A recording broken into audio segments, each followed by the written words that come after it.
Yeah, you ain't seen my best. Checkmate, in a game of chess. Globalist, see me as a threat. Free thinking, got the world at my neck. Ha! Am I paranoid? Picture Malcolm X in a room full of pigs trying not to bust a sweat. Ayy, Neil Tyson need to loosen up his vest. They probably write that man one hell of a check. Ayy, I'm over here on this side of town. Come on over here, try to clown. Ayy, I'd never pipe down if they weren't coming for me. Then they definitely coming for me now. I can't even keep my phone charged up. All the shit I'm talking, I should get my own barred up. Rappers, get off of my dick and get your own bars up. Vladimir and Liz's breath got the clone skirt, cuz whoop. Use your common sense. Why is NASA part Department of Defense? They divided up the seas into 33 degrees, feeding kids masonry. Bruh, be careful what you read. Flatline. There's no superior bloodline. Flatline. You got me once, but that died. Ayy, voice. Do I have a voice? Do I give a fuck? Do I have a choice? Joint. I roll up a joint. Keep my shooters in the game like I hate to disappoint. I see only good things on the horizon. That's probably why the horizon is always rising. Indoctrinated in a cult called science, and graduated to a club full of liars. Heliocentrism, you were the sixth victim. Fuck you and your team, you can sit on the bench with them, they nervous. But before you try to curve it, do your research on David Irving. Stalin was way worse than Hitler. That's why the POTUS gotta wear a kipper. I'm a man first for an artist. Get a lawyer, look up Dr. Richard Sauter. Bounce. Flatline. You fooled us for the last time. Flatline. There's no superior bloodline there. So you spin, when you spin pizza dough, it kind of flattens out. Yeah. Gets wider in the middle. And so Earth, throughout its life, even when it formed, it was spinning, and it got a little wider at the equator than it does at the poles. So it's not actually a sphere, it's oblate, and officially it's an oblate spheroid. That's what we call it. But not only that, it's slightly wider below the equator than above the equator. A little chubbier. Yeah. Chubby's a good way. It's like pear-shaped. Pear-shaped.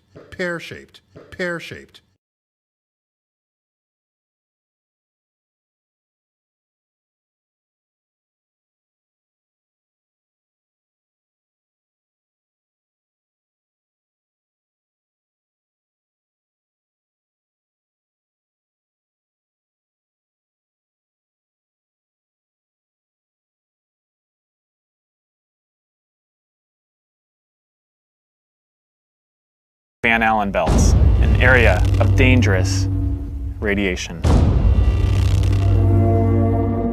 Radiation like this could harm the guidance systems, onboard computers, or other electronics on Orion. Naturally, we have to pass through this danger zone twice, once up and once back. But Orion has protection. Shielding will be put to the test as the vehicle cuts through the waves of radiation. Sensors aboard will record radiation levels for scientists to study. We must solve these challenges before we send people through this region of space.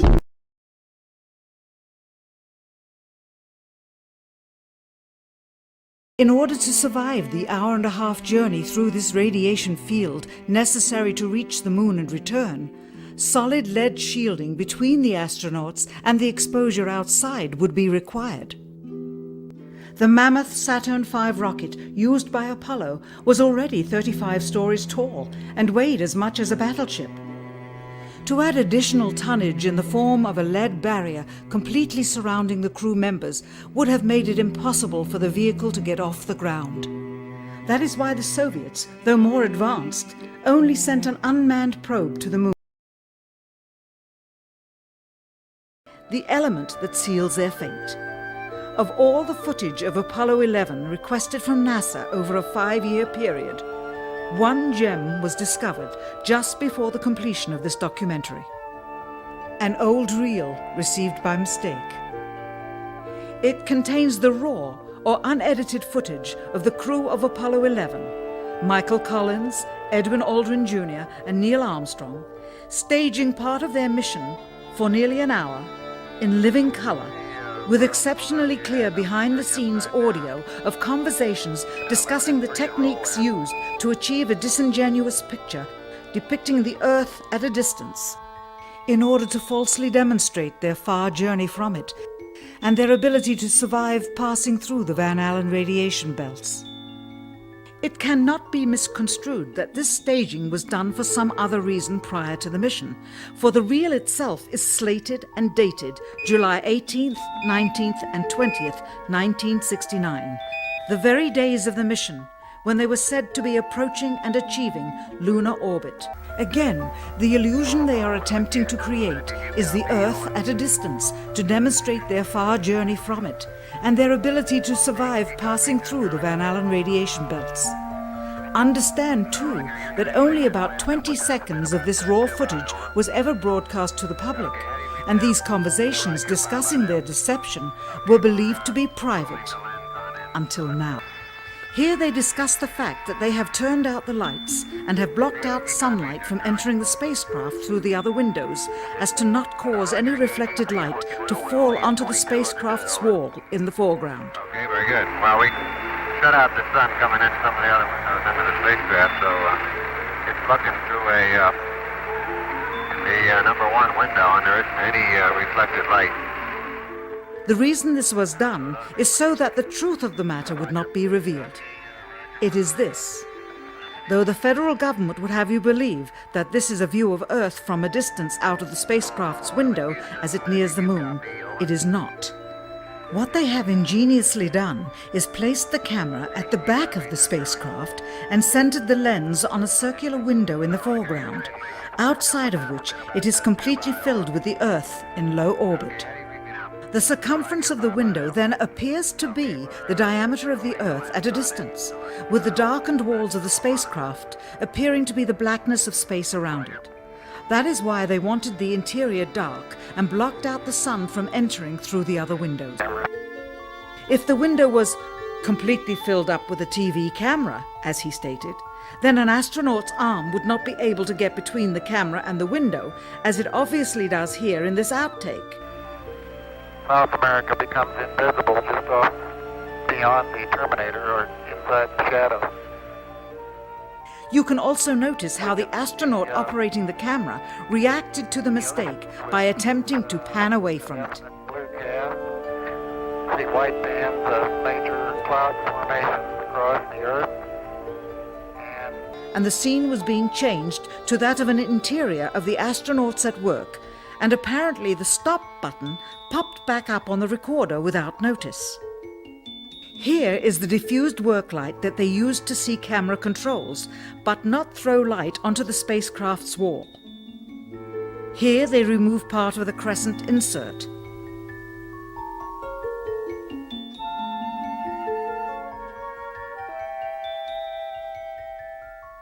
Finally, the iris is opened up and you can see the real location of the camera and the very bright and near Earth out the window. Here is the slate for the 19th of July, and the same shot of trickery on the 19th of July, and then the 20th, and the same misleading shot on the 20th. Later that evening, they were said to be walking on the moon. How can this be when they were in Earth orbit only 9 hours earlier, and the moon is some 3 days' journey away?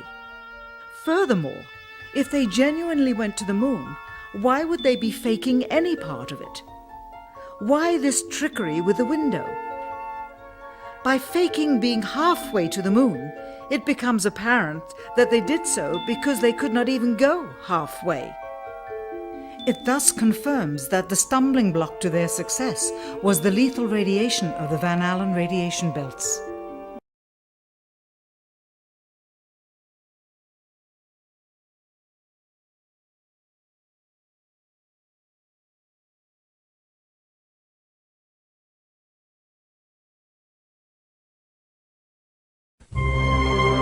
We walked out of the room, and President Nixon said, I've decided to do that, and I need you to do this job. We're going to do it. It was just amazing.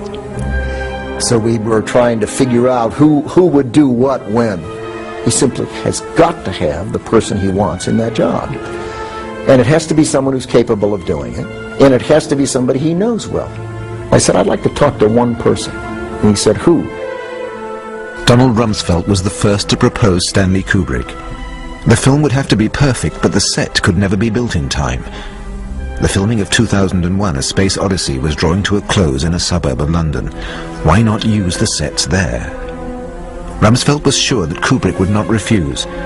During the Kennedy administration, the White House had granted him special authorization to access strategic areas of the Pentagon during the preparations for the film Dr. Strangelove. Kubrick owed them. I told Mr. Nixon, it's very dangerous to lie in the United States. You can't pull a con like that in a democracy. Too many people would talk. It would be absurd. But he said, almost sadly, go ahead anyway. Rumsfeld offered to go and negotiate personally with Stanley Kubrick. He and Henry Kissinger flew to England that same evening. Kubrick was surprised and amused by the idea, but began by refusing. Rumsfeld wouldn't give up. We're only asking you to do one thing. Just leave us the keys to the studio for one weekend, just so we can shoot a bit of film and take a few shots. Everything will be tidied up again by Monday morning. Kissinger flattered him, telling him that Dr. Strangelove was one of Nixon's favorite films. In the end, Kubrick agreed. The fake footage would be shot in England in the MGM studios near Boreham Wood with a skeleton crew. The 2 technicians and 2 actors would be CIA agents. To guarantee their trustworthiness, all had to be single men without family ties. They would sign a contract committing themselves to perpetual silence about the whole affair. Once the filming was over, they would have to disappear. But Stanley Kubrick was a perfectionist. Faced with the CIA crew's lack of professionalism, he ended up, against his better judgment, supervising the shooting of the fake moonwalk. But, he told them, from Monday morning, you're out of my life for good. My goodness, that is somebody. He is impressive, and he is a balanced, rational man. And he also has some courage to say that, what he'd said. And from there on, it played out exactly as he suggested. He had very great common sense. He was a very dedicated personality, and my relations with him were wonderful. Kissinger was the key person, yeah, that's right. And he was very much challenged by this project. That did take a long time, but everybody was very interested that it could be done at all. I mean, we have never done this like this. True, yes, we haven't. So that's one reason to try. They tried and it didn't look right. I remember the thing with the stars. They had huge sheets of paper and they were little pinholes. Everybody should realize what an achievement it was to do that. Kissinger was so nervous that he packed his passport, you know, in a big suitcase and things like that. He was very unlike himself. It finally worked, and Kissinger was very, very, very pleased with the result. It looked fantastic.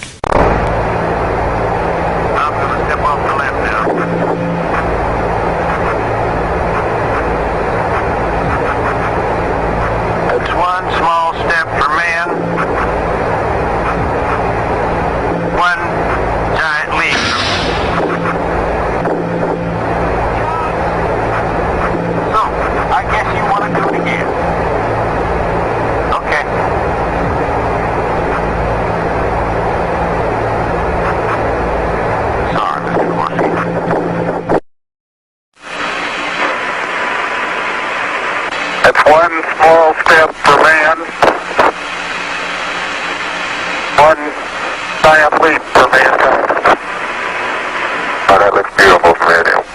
It has a stark beauty all its own. It's like much of the high desert of the United States. It's different, but it's very pretty out here.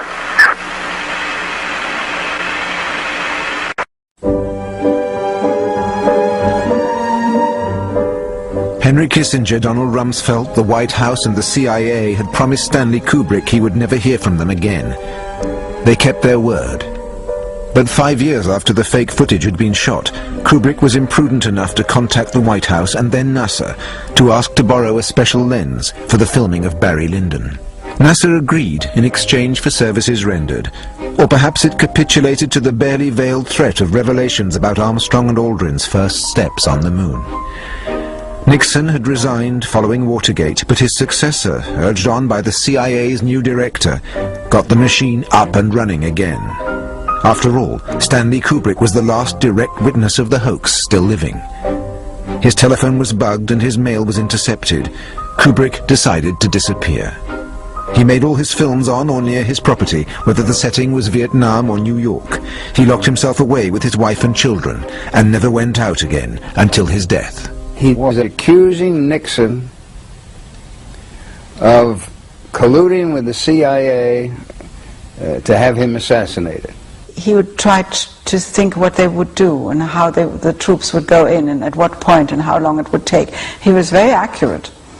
And at the same time, he also was horrified. The guy who ran CIA was Dick Walters, General Dick Walters, one of my best friends, and I know what was going on.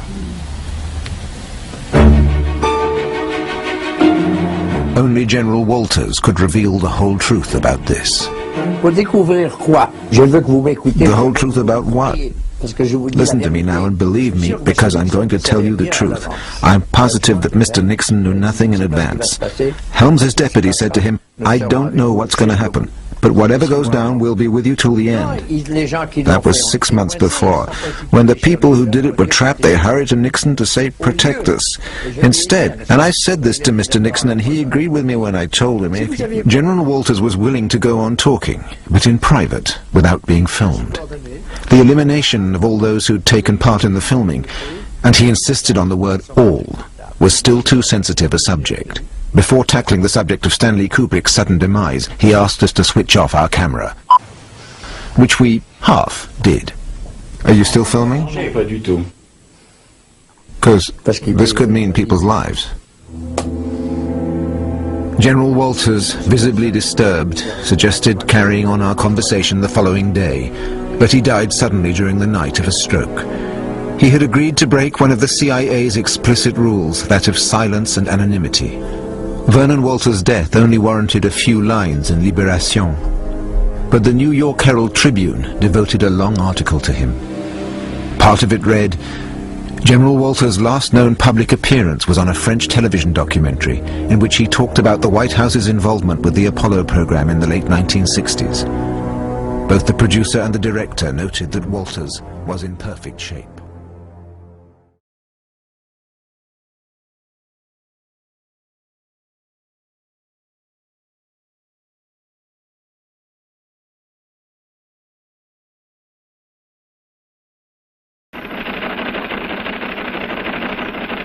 It's time for the Longines Chronoscope, a television journal of the important issues of the hour, brought to you every Monday, Wednesday, and Friday.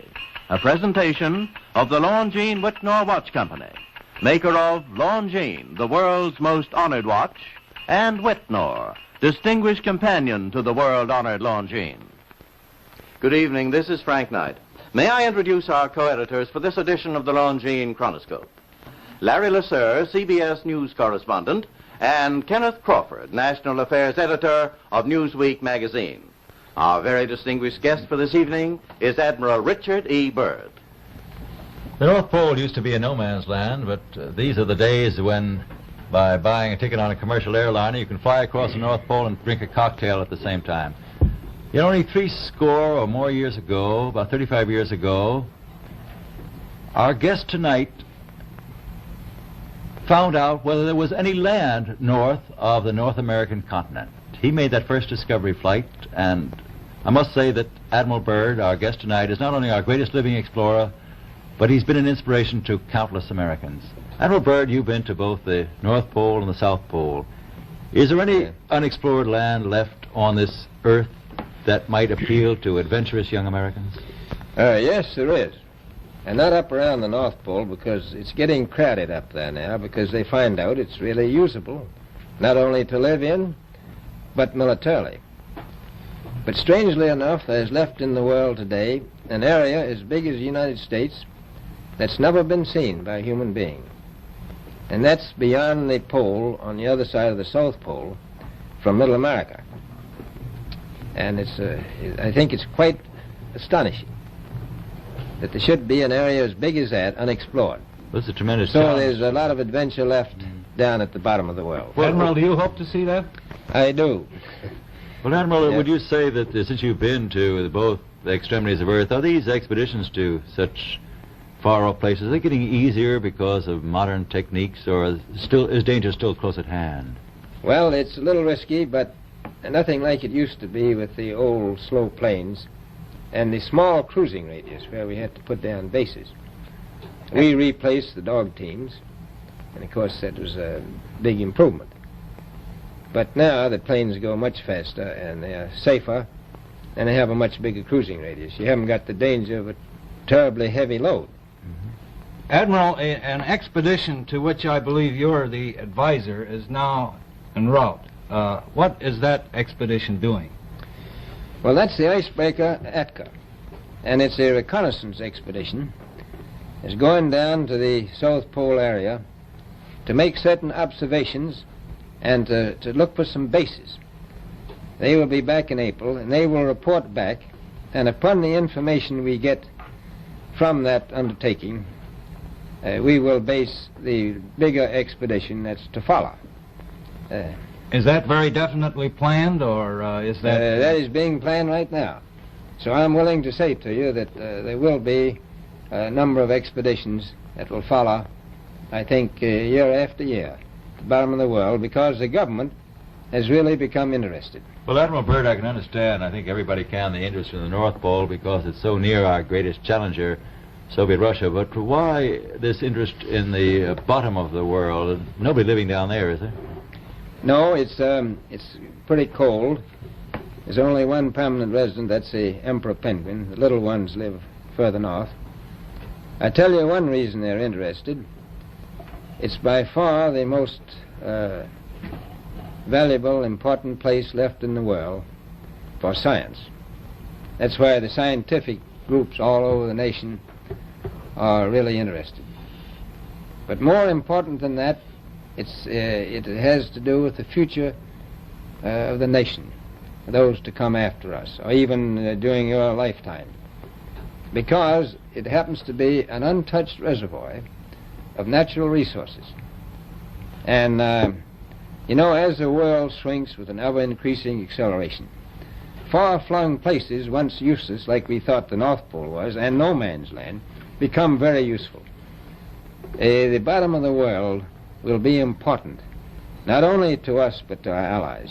I was going to ask you, does it have military importance? It has some, and as the world shrinks, it will continue to shrink with an ever-increasing acceleration, thus bringing these places closer. And in the future, I can see a time when it will be very, very important strategically. Well, has the development of air power increased the strategic importance of places like the very much Parma Peninsula, was it? Very much so. Even now, if anything happened and we lost the Panama Canal, we would have to control the islands just north of Antarctica, which are part of Antarctica, then between there and Cape Horn. I've heard it said that there are 7 continents in the world, and one of them has never been seen by a woman, and that's Antarctica. Is that actually true? Well, if the Parma Peninsula is an island, as far as I know, that's true. No woman's ever stepped foot upon the Antarctic continent, and it's the most peaceful place in the world. Well, I'm sure that won't last very long.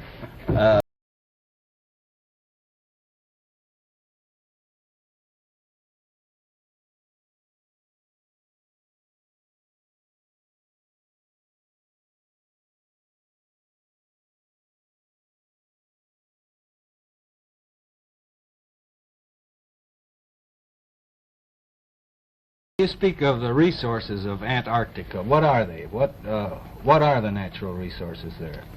Well, we've found enough of coal within 180 miles of the South Pole in a great ridge of mountains. It's not covered with snow, enough to supply the whole world for quite a while. Well, that's the coal. Now, there's evidence of many other minerals. We are pretty sure there's oil. Now, that coal shows the bottom of the world.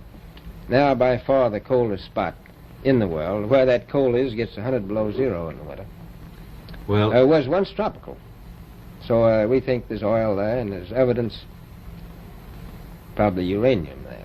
Is it any secret? Is there uranium there? That would be the only thing that would be practical to actually go after, I suppose. Everything else would be economically unfeasible, wouldn't it? Well, as we recklessly expend our resources, the time will come when we'll have to go after that stuff down there.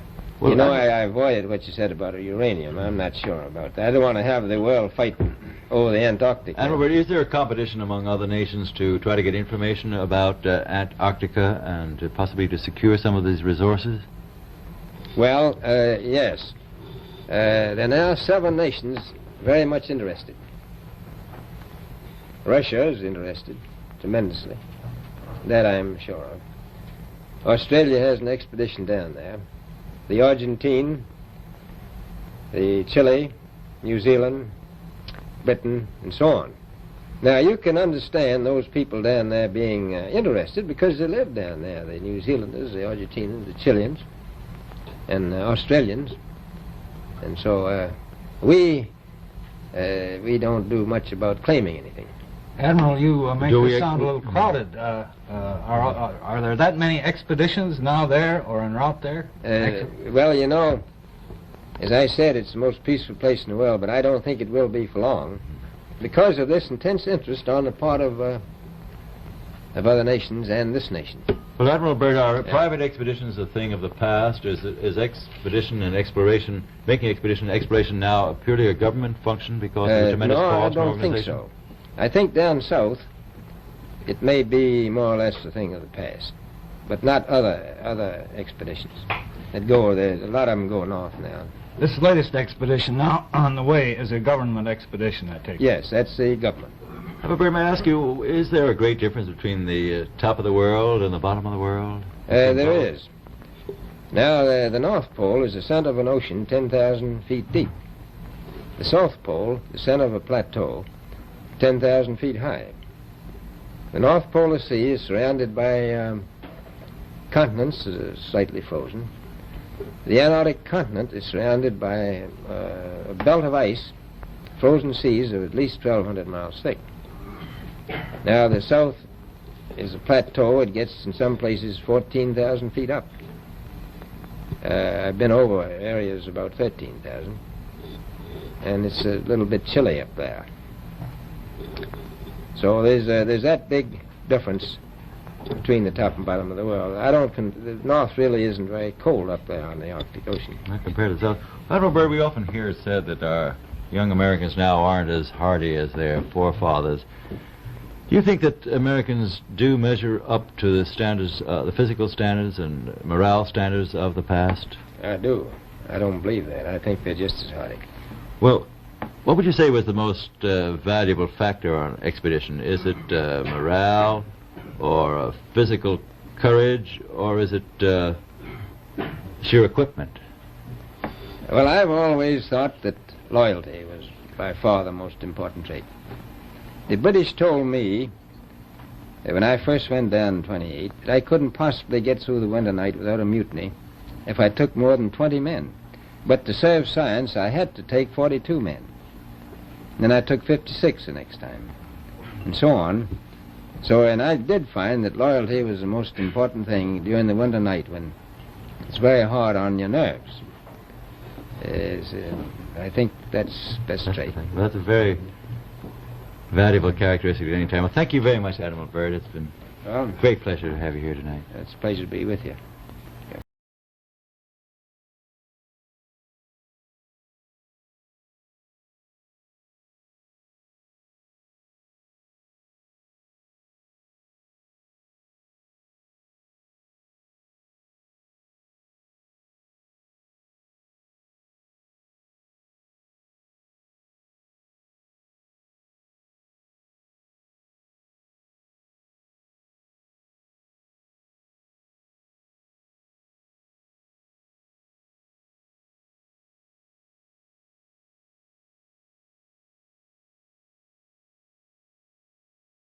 Until 1957, nothing could go high enough to give a true perspective of where we lived.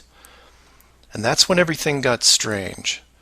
The United States and Russia both sent up rockets high enough to take decent pictures, and what they saw scared them a great deal.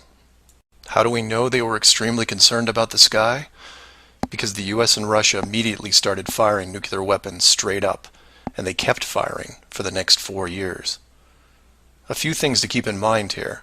First, this was now 1958. Nuclear weapons were very expensive and hard to come by.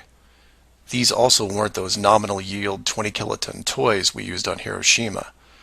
This was high kiloton to low megaton, and we couldn't get them up fast enough. And the strangeness continued in other places. In 1959, only a year into the atmosphere bombardment, 10 nations, including the United States, made Antarctica off-limits to any colonization. A treaty was put in place, and to this day remains intact. Over 50 nations now have signed off on this treaty. Do you know any treaty that has lasted that long between all industrialized nations? Moreover, do you know any piece of real estate in the world that is owned by no one? You would think at the very least one of the large oil companies would use their huge financial resources to explore this region, and yet they don't even petition the idea. The short version of the discovery is this.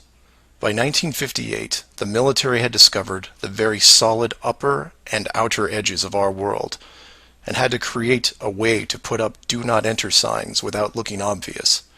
It was tricky, but if there is one thing I have learned about the authority, it's that nothing is left to chance. Most of the work had already been done for them, so their job was primarily in the details. The sky part of the dome was much higher than commercial air traffic, so the only thing they had to worry about there was the space program, which is immediately militarized. The outer border had the natural benefit of not only an extensive ocean, but a scaling decrease in temperature and a steady increase in iceberg frequency to discourage ships, all leading to a permanently frozen landmass that could not be used for any form of agriculture. This ocean and ice layout had worked well for thousands of years because the technology of the current civilization didn't evolve quickly. Sailors avoided cold weather seas whenever possible, and oxygen levels get low enough to harm people, even on high mountains.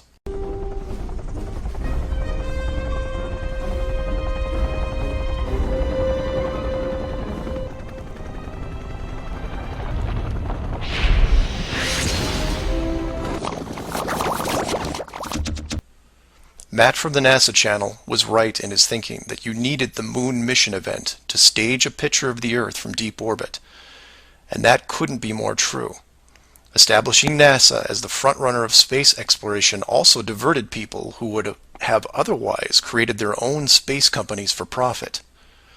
The best engineers, technicians, and pilots were recruited to the NASA space program. Once there, they were compartmentalized on a need-to-know basis. The astronauts know of the deception and are sworn to secrecy under the penalty of whatever motivates them. Private space programs are discouraged, sabotaged, or absorbed into the NASA fold. Private sector spacecraft are just not going to be allowed for several reasons. The most obvious is the collision with the dome itself. The telemetry data from such a mission would show an impact failure at a certain altitude, and if repeated, would raise questions NASA just isn't prepared to answer. There are 3 perpetual questions about our world that can't be eliminated, but avoided at all costs. These are the questions you should ask yourself and others if this protective layer is going to be lifted. I'd like to preface this with a thank you to Max Malone, a conspiracy hardcore who has a knack for boiling down debates to a single paragraph whenever possible. It was he who said, after over 50 years and thousands of hours of space travel footage, both by NASA and other countries, there is no exterior shot where the astronaut completes the simple act of panning the camera 180 degrees, let alone a full 360-degree sweep. This has never happened on any moon mission, exterior space station, nothing, ever.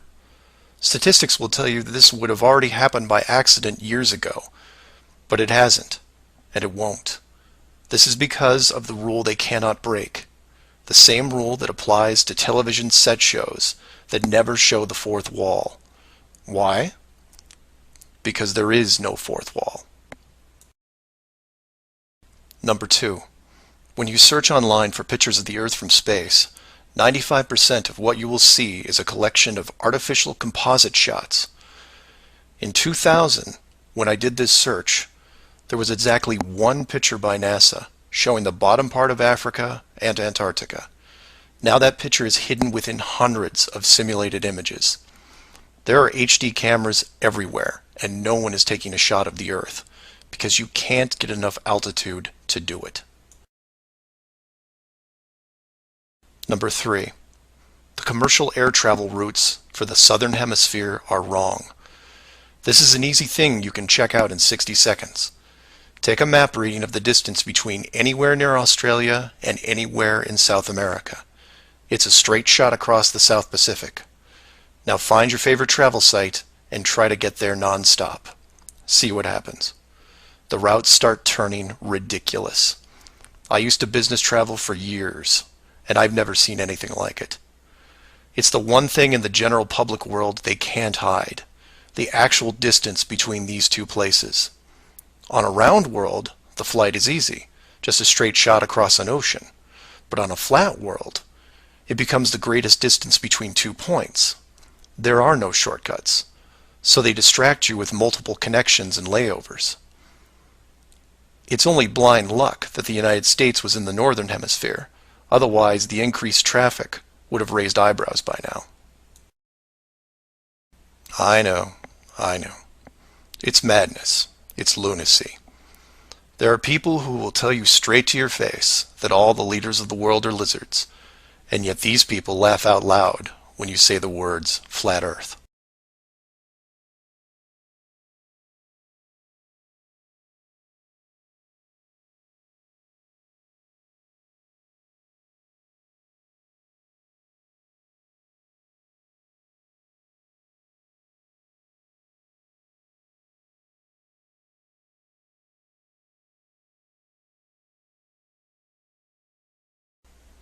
The clue itself isn't based on one of these highly debated topics, but the lack of one. More specifically, motion pictures based on actual events. This, like others in the series, is something you can check out for yourself. Everything you need to reference this is online. To begin, think of all the movies involving space travel that you've seen in your lifetime.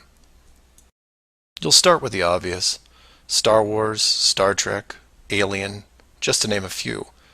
In fact, if you go through your own personal list, you could probably come up with over 100 different off-world movies without breaking much of a sweat. That part is easy. For the second group, try to come up with space movies that aren't fantasy-based. You'll get a list that has Red Planet, Gravity, Mission to Mars, 2001, things like that. These films will usually take on a not-so-distant future theme, and where we could be down the road. And it's still a pretty good-sized list. These first two groups of films are encouraged by the authority because they reinforce the globe model through assumption. The entertainment system demands that the globe view and solar system concept is a given. Therefore, the actual worldview must also be true.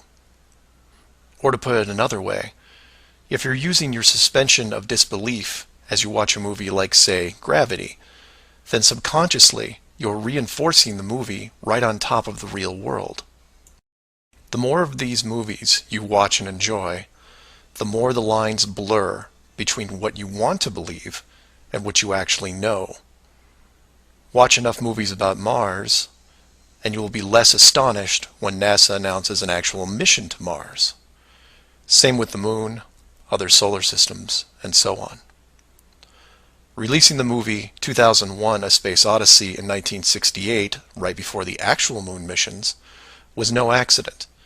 It took the greatest director of all time 5 years to make, and several people who saw the theater screenings claimed that many military groups were listed in the credits, only to be removed years later. But 2001 is just a side note of this clue. For those who really want to dig into Stanley Kubrick's hidden vision, I highly recommend the documentary Room 237. A link to it is below as well. Now you are aware of the first two groups of space films. There are those that contain generous amounts of fantasy, and those who try to paint our near future. These two groups are easy to find. The third group is a challenge, and again, that's where things get interesting. The moon missions concluded in 1972, and even though it's still considered the greatest achievement by mankind, no fact-based movies were made regarding it until The Right Stuff was released in 1983. Now you might say that it had only been 11 years, and maybe it was tough to get the rights, and so on. But that's not what made the film interesting. The movie ran extremely long for 1983, coming in at 3 hours and 12 minutes. It was an exhaustive look at the astronaut selection process, the competition, and the training facility itself. But when the credits rolled 3 hours later, chronologically, they had only gotten to the low Earth orbit missions. Just for fun, Google The Right Stuff movie and see how many spacecraft you can find. It won 4 Academy Awards and did a great job at the box office, but the Apollo missions were never touched. The only other major motion picture that involved the actual moon program was Apollo 13 in 1995, a full 12 years later. Apollo 13 only covered a single moon orbit and no landing or close-up reference to the previous missions below them. And after 1995, that was it. Nothing. Hollywood is known for leaving no stone unturned, with reboots and sequels to nearly everything. Yet in almost 60 years, there has never been a single moon mission movie based on actual events. Hundreds of science fiction films reference in it. Everything from Superman to the Transformers. But literally nothing that covers the moon's surface. 6 complete moon missions involving multiple vehicles, moon buggies, playing golf, and no one wants to touch it. Just for fun, Google From Earth to the Moon TV series and see what you find. The why is easy, and the clue revealed. If Hollywood makes a movie about the moon landings, and it's indistinguishable from the real thing, then how do you know which is real? It raises some subtle questions involving stage technique and how long they've been in place. If Hollywood could fake it now, then when did they first have the ability? There is one other movie which stands out, and I mention it because I can't believe it ever got made, is Pt.1. The film's plot involved the faking of a Mars mission and how it could be accomplished. In short, it's part of the Conspiracy World Bible. I highly recommend it, and the link is below. Do some of your own research and ask questions.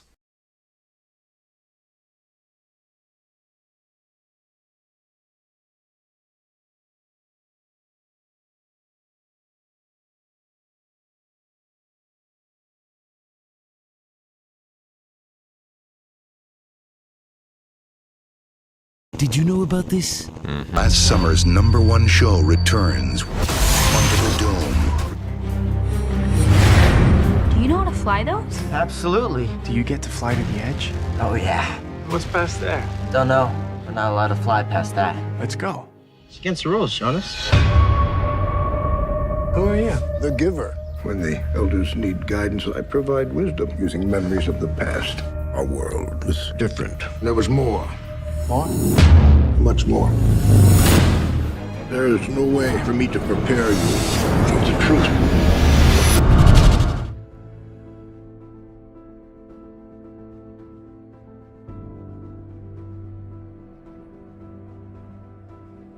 What? Right before your surgery, I asked if you had packed your cell phone, and you said, which one? When? Skylar, I was medicated. I mean, I could have said the world was flat. You know what I think? I think you accidentally told the truth. 1,500 years ago, everybody knew the Earth was the center of the universe. 500 years ago, everybody knew the Earth was flat. And 15 minutes ago, you knew that people were alone on this planet. Imagine what you'll know tomorrow. Yeah, it was a surprise. Big surprise, yeah. It's cold out here. Yeah, it is. It's like the South Pole. It's like the deep South Pole, if there was one. There isn't, though. Thanks for locking me in my door. Why you put them rats in my locker, man? I thought it would put things in perspective for you. No, Kay, it's actually kind of sad, man, really. We need to let them out of there. I mean, they need to know the world is bigger than that. Still a rookie. Wow.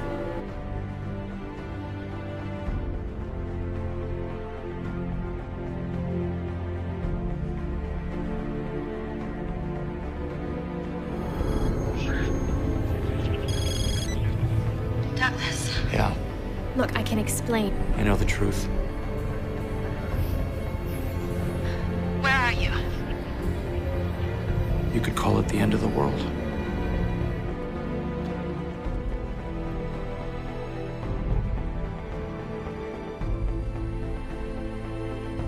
What would you do? What would any of you be willing to do? Would you brave the weird and haunted shores at world's end?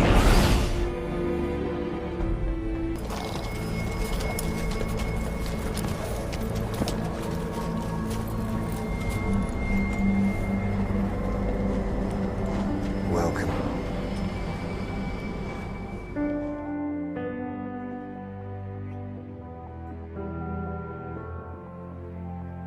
No, I just want to stand on top of the wall and piss off the edge of the world.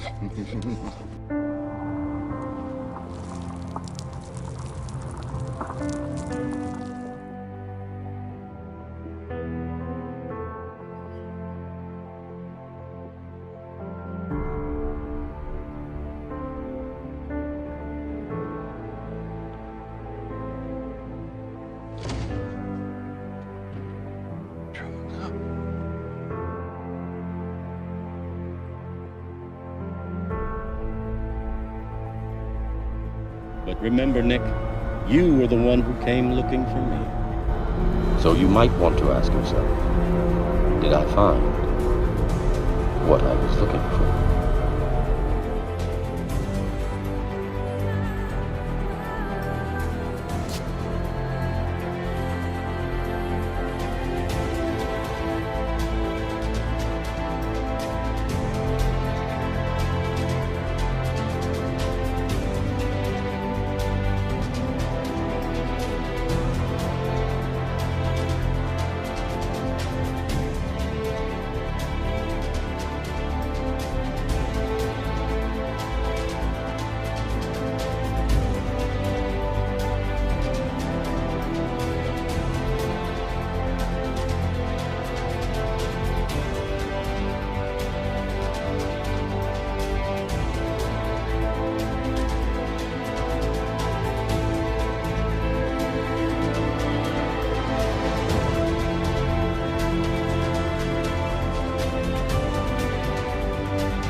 It's a 20,000-foot sheer wall of ice, but that's never stopped me before.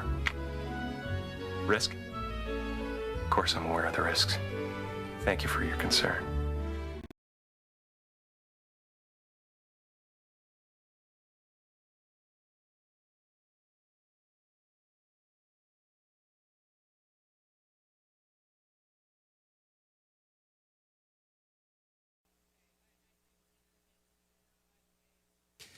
There are at least 4 countries, and I won't name them, who are on Mars. And they're on Mars because they went with the United States. So I know this may sound a little strange in this international environment, but I want everyone to understand what I say and what I mean when I say, you know, our leadership is going to make this world better. Tonight, I'm sure all of you want to hear about how things went. Well, tonight was a great drama that was played. I felt like an adventure movie, but in reality, I kept telling myself, this is real. This is real, what's happening. And what a fantastic demonstration of what our nation and our agency, you know, can do. I could only think of the words of Teddy Roosevelt as I was sitting there. It is far better to dare mighty things, even though we might fail, than to stay in a twilight that knows neither victory nor defeat. And the team brought us victory, you know, today. I can also only think about the Olympians. Here we had our team, which went to the Olympics. We were not sure we were going to win, but this team came back with the gold. So thank you, guys. We are so proud of you.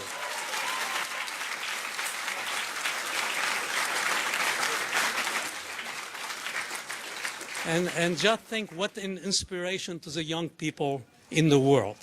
By watching what these young people and old people like me have accomplished, it's really inspiring. I just was talking to my daughter and she was crying, you know, about it, how exciting this is how inspirational. So we hope that the tens of millions of people who have been sharing this adventure with us will be the people who will be carrying the torch, you know, and continuing our exploration of the solar system. And what a bargain that we got this mission for. This movie costed you less than $7 per American citizen. And look at the excitement that we have brought and the inspiration that we have brought.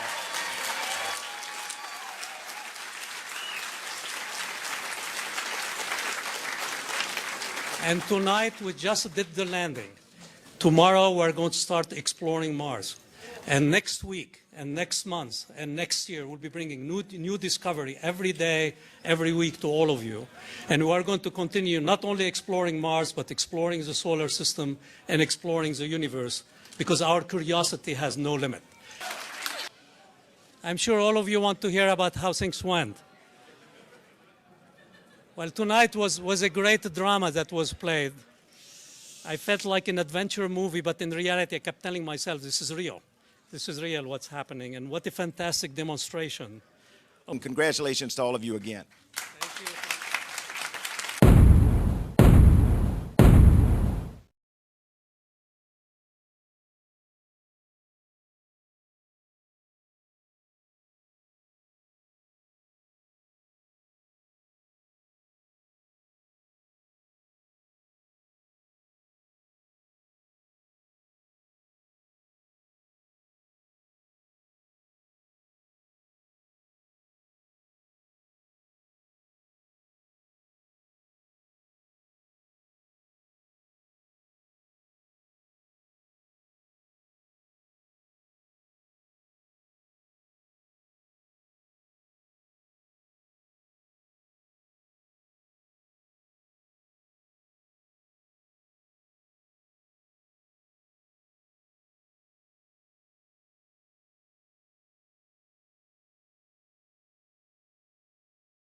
I felt like an adventure movie.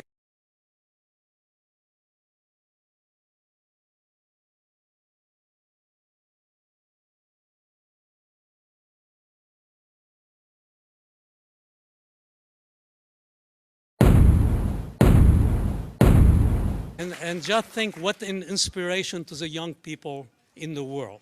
It's really inspiring. This is how inspirational. And what a bargain that we got this mission for. This movie costed you less than $7 per American citizen. And look at the excitement that we have brought and the inspiration that we have brought. This movie costed you less than $7 per American citizen. And next week, and next month, and next year, we'll be bringing new discovery every day, every week to all of you. And we are going to continue. There are many out in the community who say that NASA has lost its way, that we don't know how to explore, that we've lost our moxie. I want you to look around tonight, all those folks with the blue shirts, think about what we've achieved. I think it's fair to say that NASA knows how to explore, we've been exploring, and we're on Mars.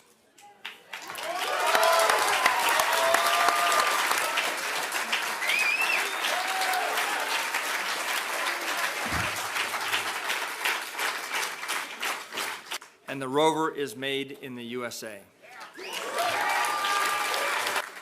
And just to stay in character, we've been on the surface for 1 hour, 8 minutes, and 16 seconds.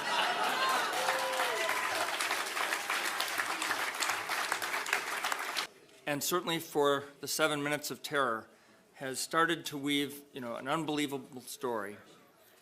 As we get ready to transition to surface ops, I think what we really need to pay attention to now is that the Curiosity story is just beginning.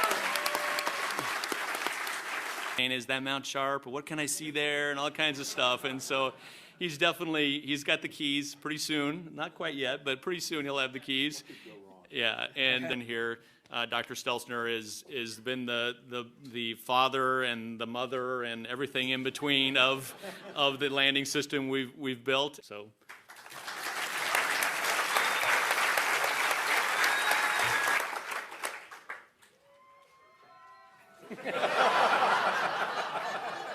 Say something profound.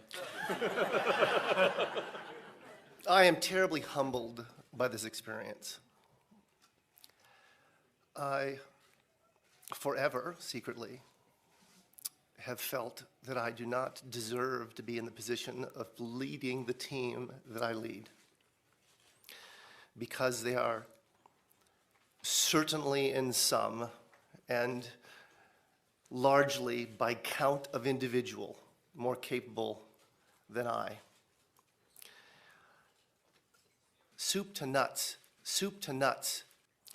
And I think that this nation is a truly great representation of a corner or a piece of humanity that reaches out and explores and conquers and engineers. We are kind of tool makers, agriculturalists, pioneers, and that's reflected in the activities and actions and results of tonight. So I want to say thank you to the blue shirts.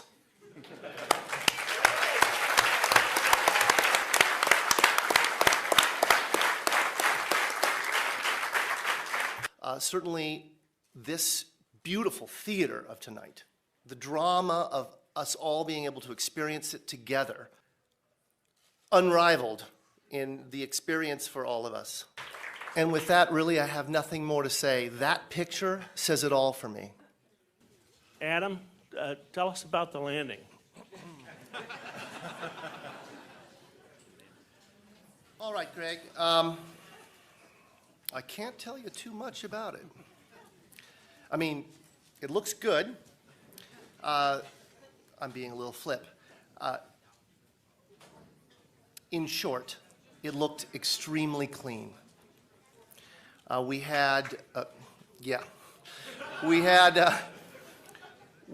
touched down in conditions that were on the more benign side of our nominal expectation. By the way, I want to preface everything. This is preliminary data scooped with the sieve in the cacophony of the control room during the celebration, right? And largely by my good friend Miguel San Martin, who's somewhere out there, I hope. At any rate, very nominal, remarkably good. Our navigation error was on the low side of our expectation, which meant that we probably had a good alignment between the celestial sensors and the inertial sensors, the IMU. Our powered flight appears to have been excellent. If my good friend Ben Toma is in the house. Is Ben in the house? So it looked good, in short. Good and clean. And it looks, at least by my eyeball, that we landed in a nice, flat spot. Beautiful. Really beautiful. What, I have to ask you, what kind of file type, can you tell us about the image file type and compression that was used to send this very important couple of thumbnails back from Mars? Yes, unfortunately, I absolutely cannot. If Justin Mackey is in the room, or there's a couple other people on the team who'd be able to whip that out quickly, but I couldn't tell you. Sorry. Are you going to call your daughter Curiosity? Okay, a serious question. A little more than 48 hours ago, you told me you would tell me a secret. Once Curiosity landed. Can I have my secret? Yeah, what was this? A lot has happened in the last 48 hours. And to be very truthful, I do not recall what that secret was. For the landing that go down to something like 5 decimal points. I just wanted to confirm with you that that you do have those sort of coordinates. And am I reading those coordinates correctly when I see that it looks as though you've landed within 500 meters of the skirt around the mountain? That, I mean, you're really very close to the mountain at the closer end in the landing ellipse, and possibly within striking distance of the phyllosilicate trench. I can't confirm that. My estimate, I'm looking for somebody, yes, there's somebody in the audience here who has that in the tip of their noggin. Was when Adam asked for OD 278, and they said, no, we only have 277. What was happening, or was it anything of significance? No.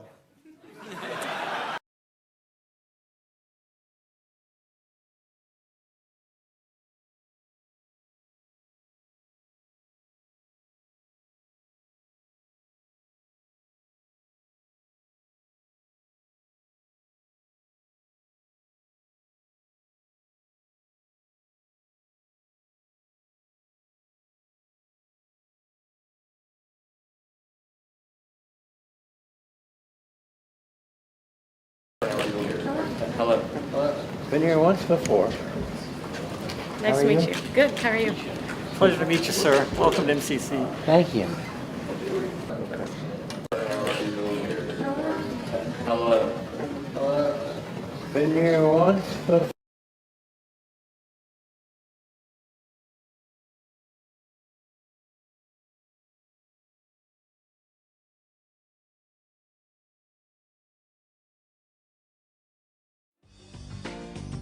ORAD's pattern recognition tracking technology is undoubtedly the most cost-effective and simplest tracking system available.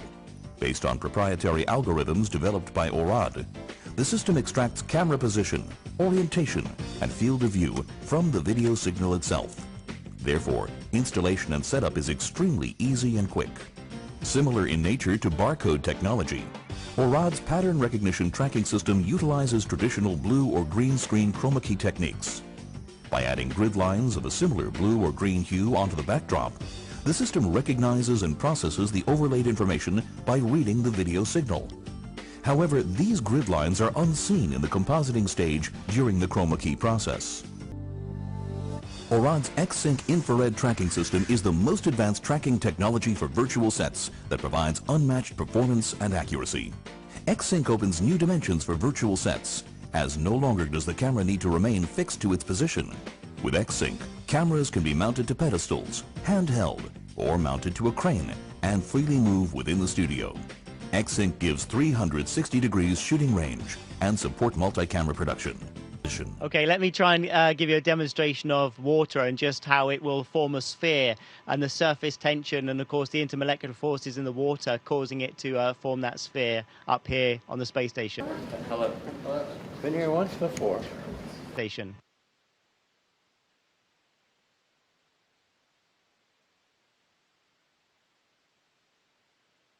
Before.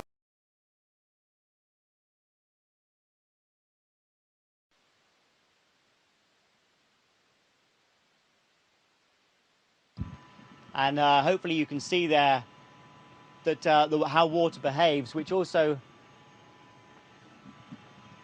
means it's easier to drink.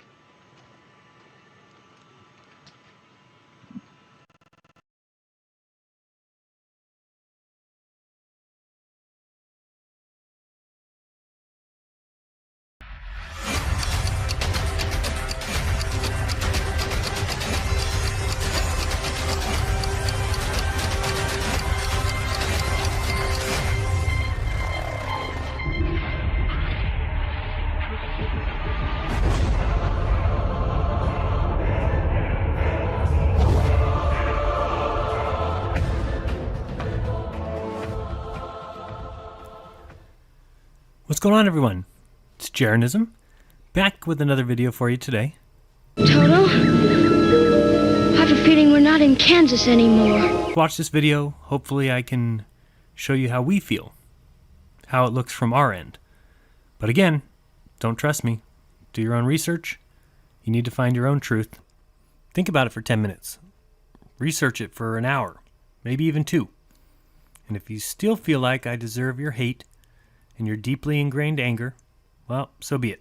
Now, you may not know this, but the shuttle, or the orbiter, does not have any jet engines. It's supposed to be a glider. So you tell me if you can hear the sounds of a jet engine, or if it sounds like a glider. Touchdown. Discovery now rolling out, runway 15 at Kennedy Space Center. After a 2.5 million mile service call, the crew of 51A is home. It just makes no fucking sense. I mean, it's just bullshit. Fuck. Oh my.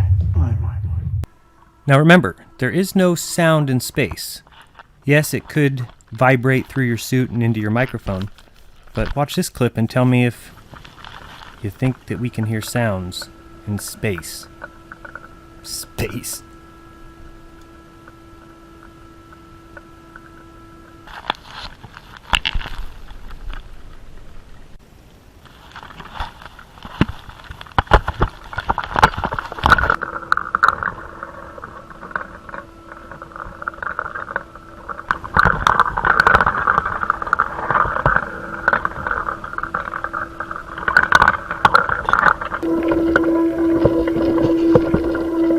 Certainly sounds like water to me. And this, yeah, that is the shuttle on top of the ISS that flies around the planet at 17,000 miles per hour and takes pictures like this.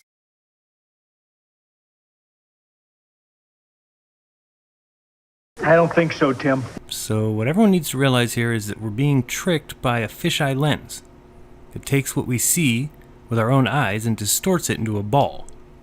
I mean, of all things, we're being fooled about where we live. Simply teach the lie and tell people the truth is stupid. Provides you with full, circular, 180-degree fisheye images, giving you very dramatic images and video footage. But the coolest thing is that you can zoom in to 15mm, where you get a fisheye image that covers the full image circle, giving the lens a dual role. So this is an incredible lens for shooting inside any beautiful building, or if you simply want to embrace some new perspectives and get creative. Fooling the world with a fisheye lens, no stars, no 24-hour feed, no live night shots. NASA basically has no evidence for anything it tells us besides its word, and honestly, how good is that? We've got Charles Bolden, who outright lies to Congress, guilty of perjury, and nothing happens. A recent Scripps News article documented what appears to be a massive overuse of premium air travel at NASA. But when an oversight committee tried to get answers during a hearing last month, I'm not responsible to the media. NASA Administrator Charles Bolden didn't tell the truth to Congress while under oath and confronted with this. You yourself using a first-class ticket to travel from D.C. to Los Angeles at a cost of $1,600. I'm not sure how they got or where they got the data. I don't travel first class. I don't travel first class. I don't travel first class. But take a look at records NASA provided us, and you'll find that Washington to LA upgrade right here. After the hearing, Bolden wouldn't answer questions. Sir, your communications director next to you gave me this report, which has you flying for $1,600 from Washington to Los Angeles in first class. Now, can we trust anything that you're telling us or Congress, sir? And after all that, late tonight, NASA is doing an about-face, admitting that Bolden did take that first-class trip from Washington to L.A. after all, with a spokesperson emailing to say that he made a, quote, inadvertent oversight during his testimony before Congress. Still no word back yet on our other unanswered questions. Now, Bolden testified that he gets some upgrades using frequent flyer miles, but to date, NASA has provided no proof of that. What is our next destination for America in space? The next destination for America in space, and I'm not being trite when I answer this, is the International Space Station. We've got to get there 4 more times this year. The long-term destination, after we successfully close out the space shuttle program, the ultimate destination is Mars. And there are intermediate points that we're going to have to get to before we are capable of going to Mars. If you gave me all the money in the federal budget today, I could not get a human to Mars. I could not morally put a human in a spacecraft and launch them on an 8-month mission to Mars because I do not understand the radiation All right, environment. so what is our next destination in space? The next ultimate destination is Mars. The next one. Congressman, the next destination, as I said before, is the International Space Station. And All we've right, got let's to do that not 4 be more times. trite then. What is the one after that? It's Mars. So there's nothing in between as far as you're concerned. But there are intermediate stops What on are the way they? there. What's the next one? The moon is a destination. Lagrange points are destinations. Which one is next? You mean where do we go immediately next? Is that the question? That's what next Incrementally? means. Congressman, we are in the process of developing a program. I will have to be able to give you the details, and I will come back and make it for the record in the coming months. So why are we even talking about how to get to the next destination? We don't even know what that is. Congressman, we do know what it is. We know what it is. What is it? Congressman, we can go back and forth forever. We seem to have to here. I'm looking for an answer. Okay. I mean, what a joke. These aren't even tough questions, Bolden. Next. What is next? What we are allowing here, because many people cannot grasp the deception, is absolutely insane. Bolden is a liar. NASA is a fraud. I mean, just look at some of these images. Do these look real to you? Come on, people. I mean, it's time we wake up and at least question these liars. Here, I've got a $3 trillion Final Jeopardy question for you. Category is the International Space Station. For 15 years, the ISS has been in operation. Name one benefit that it has brought mankind. Anything. Just one.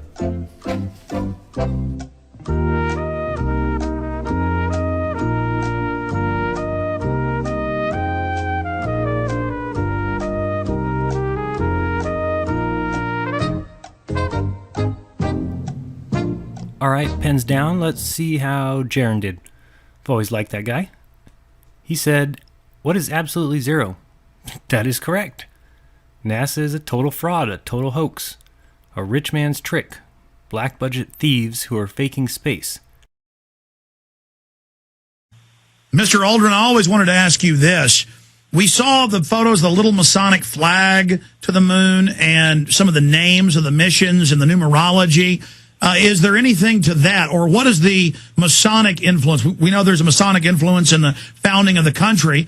What is the Masonic influence on NASA? As far as I can tell, zero. There were some Masonic brothers of mine in Texas that wanted me to take some kind of a Masonic emblem to the moon in some gesture of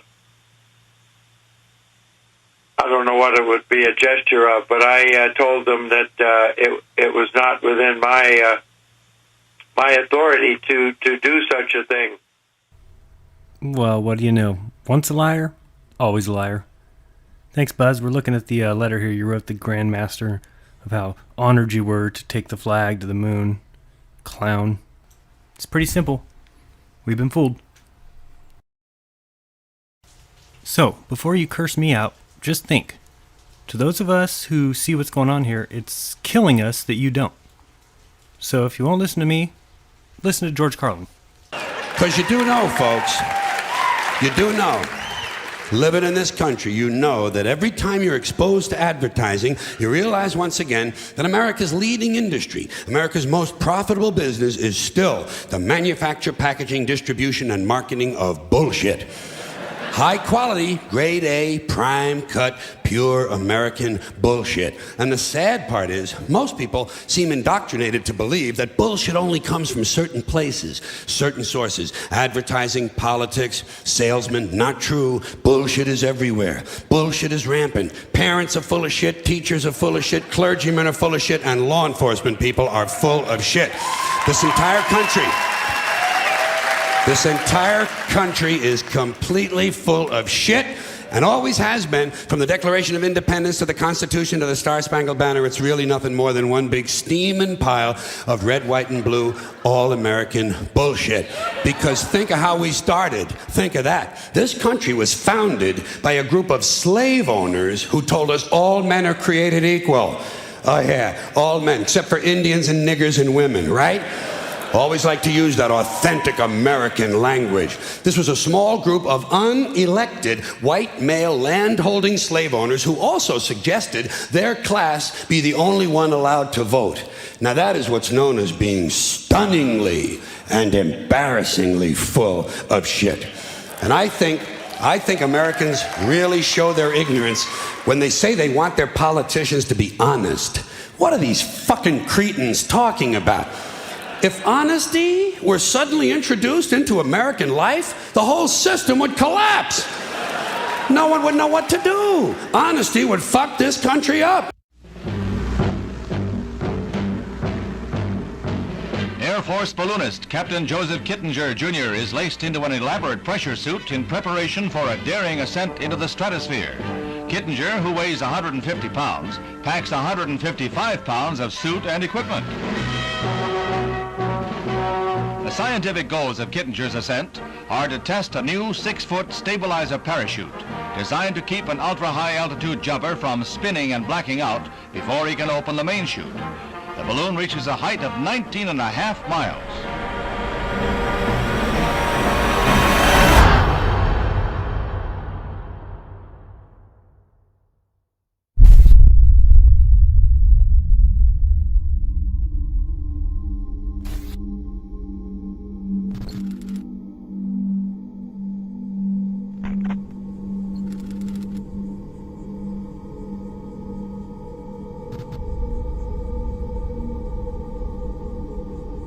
Okay, do you read me, Felix? Activate suit and chest pack cameras.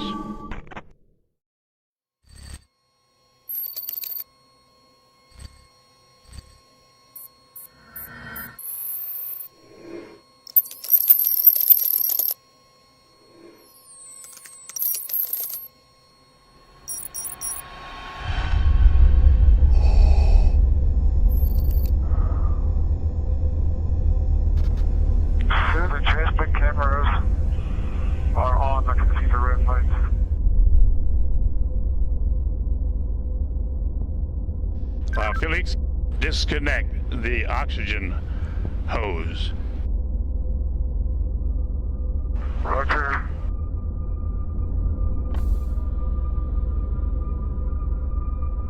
Okay, Joe, I'm ready.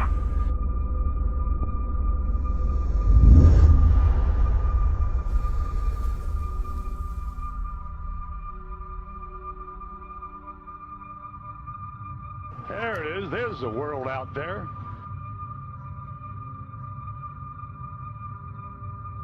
Release seatbelt.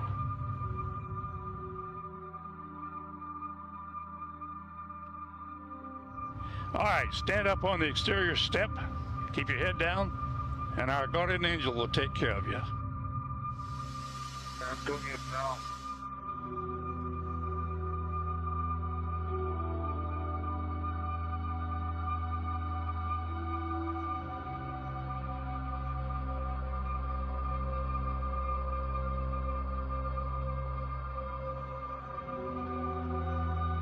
Release the helmet tie-down strap.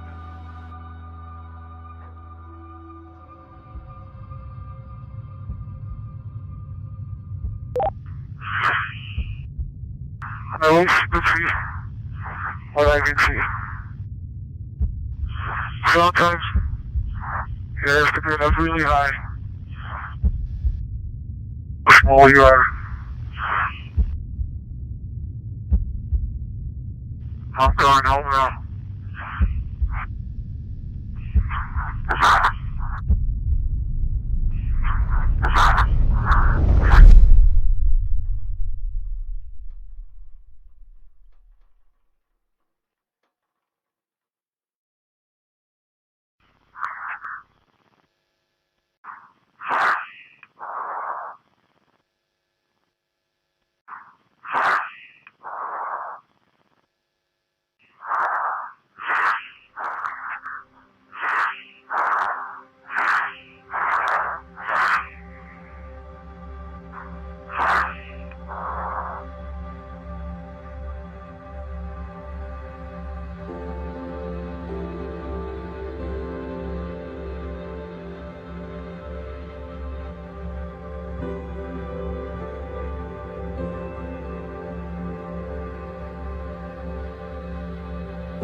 See if you can get a respiratory count. Speed 546. We've been falling 25 seconds. Speed 600 miles per hour. 650 miles per hour. Speed 700.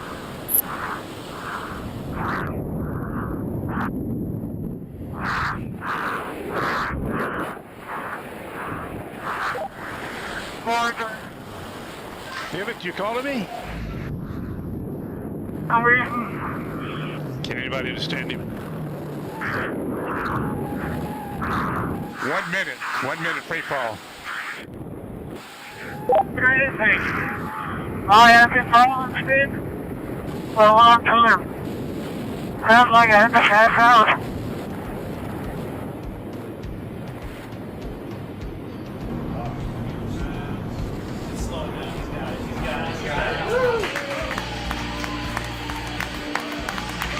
Showing Felix in a stable descent.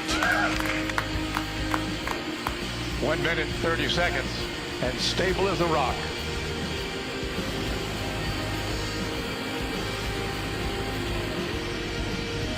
Into free fall. Oh yeah.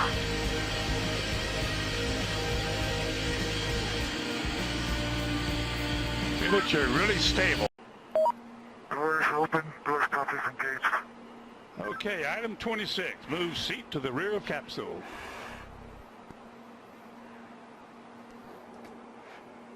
Item 27, lift legs into the door threshold.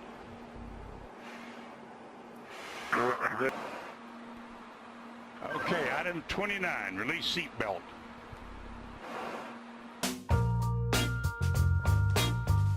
Hello, I'm Kimberly. Hi, I'm Rebecca. This is our Loki Lego launcher, the first spacecraft in the Young Stuff space program.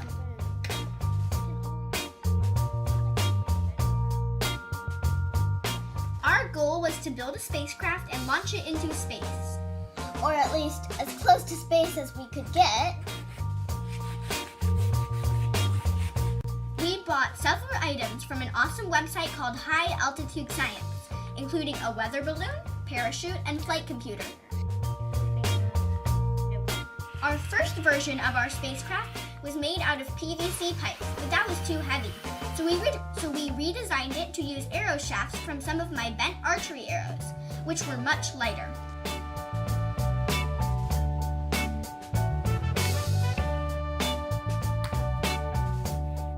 We attached styrofoam balls to the bottom in the event that we have a water landing.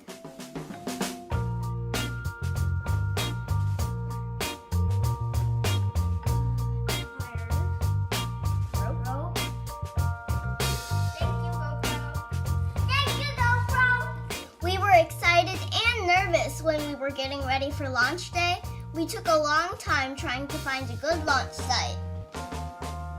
We almost scrubbed our launch due to the weather. We're lucky we didn't because the weather turned out to be just fine.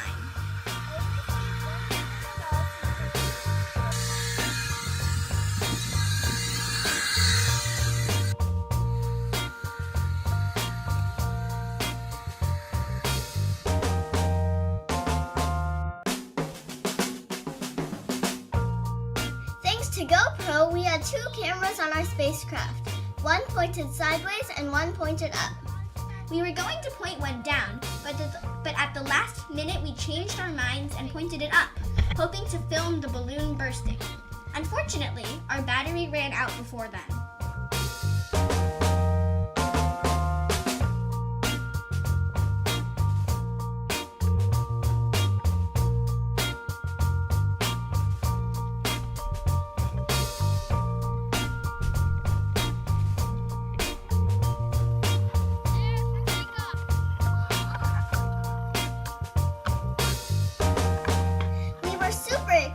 About launching the Loki Lego launcher.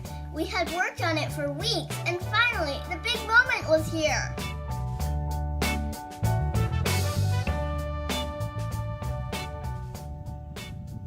10, 9, 8, 7, 6, 5, 4, 3, 2, 1.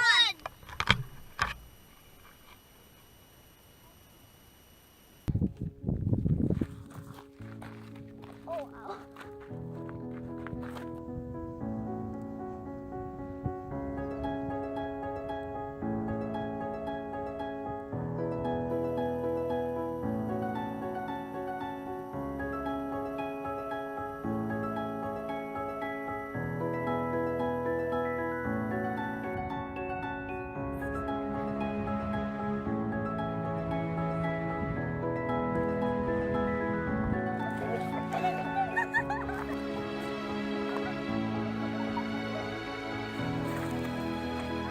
As you can see, we were pretty excited. I like dancing, okay?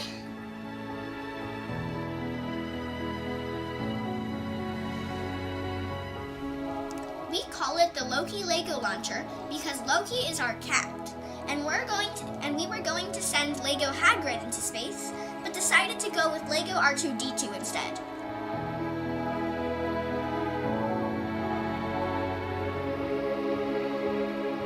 The cool thing about adding a flight computer to our spacecraft is because of all the data we were able to collect on our mission.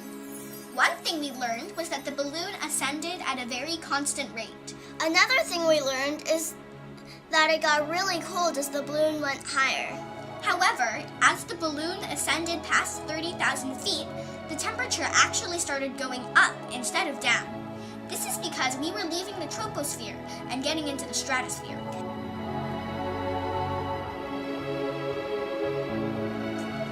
It was really cool to see how the Earth looked from up there. It makes us think about how small we are. Our spacecraft got up to 78,000 feet. That's 2.5 times the height of Mount Everest. We discovered that our spacecraft was moving at an average speed of 35 kilometers an hour. However, after the balloon burst, at one point it reached a peak speed of 110 kilometers an hour. That was during the tropopause, which is the area between the troposphere and the stratosphere. That's super fast.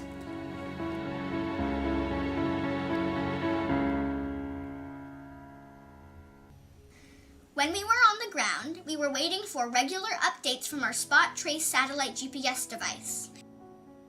Lots of Mom and Dad's Facebook friends were waiting for Spot updates as well. That was pretty funny. However, we had read that the Spot Trace didn't work above 20,000 feet. As a result, we were really confused about what our spacecraft was doing. It turns out that the Spot works way above 21,000 feet. It was working all the way up to 60,000 feet. So it turns out we were worrying for nothing. One of our goals was to try to see the blackness of space, and here is our Loki Lego launcher, right on the edge of space.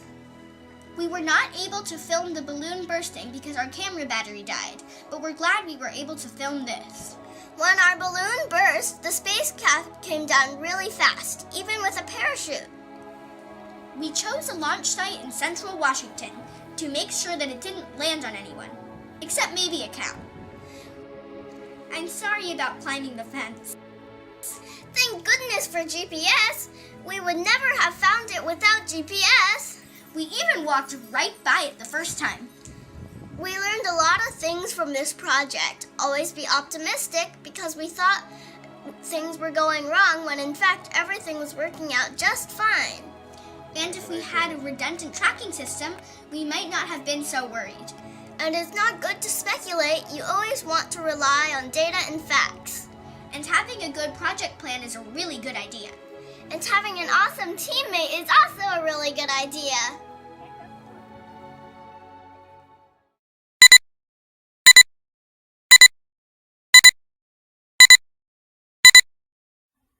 There are quite a few videos like this one where people send up their video cameras on weather balloons. One thing to note is where you can see a hot spot on the clouds directly under the sun, like here. You see it? Directly under the sun is a hot spot.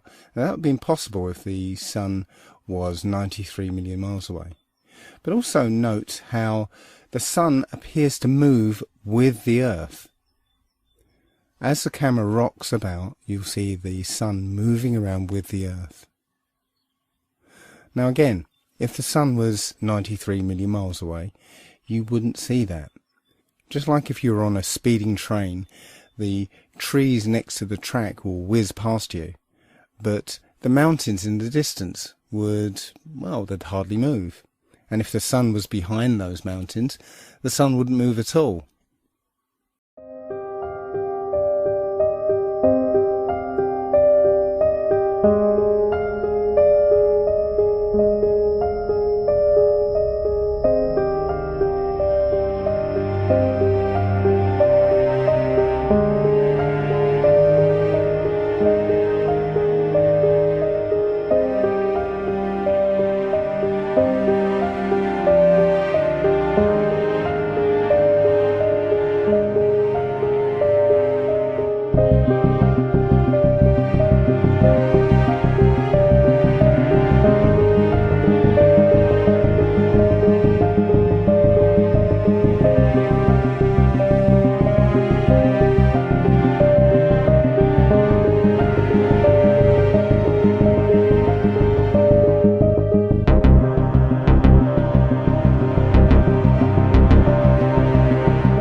The passage of time is revealed in the natural cycles around us. The tides, the phases of the moon, sunrise and sunset come and go with a natural rhythm.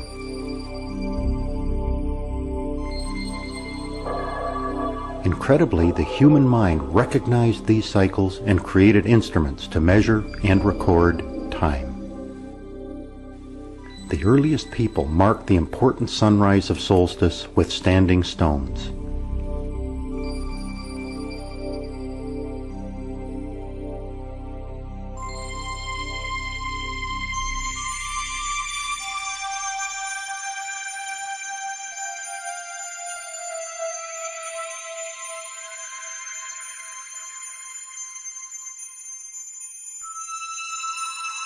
As knowledge spread, temples appeared on the landscape.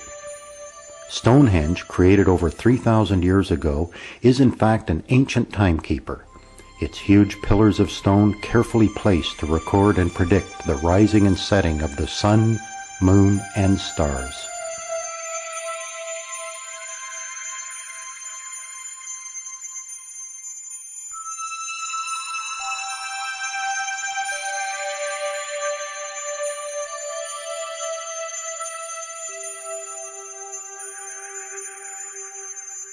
The flowing sand of an hourglass or the moving shadow on a sundial represent knowledge descended from the ancient timekeepers of the earliest people.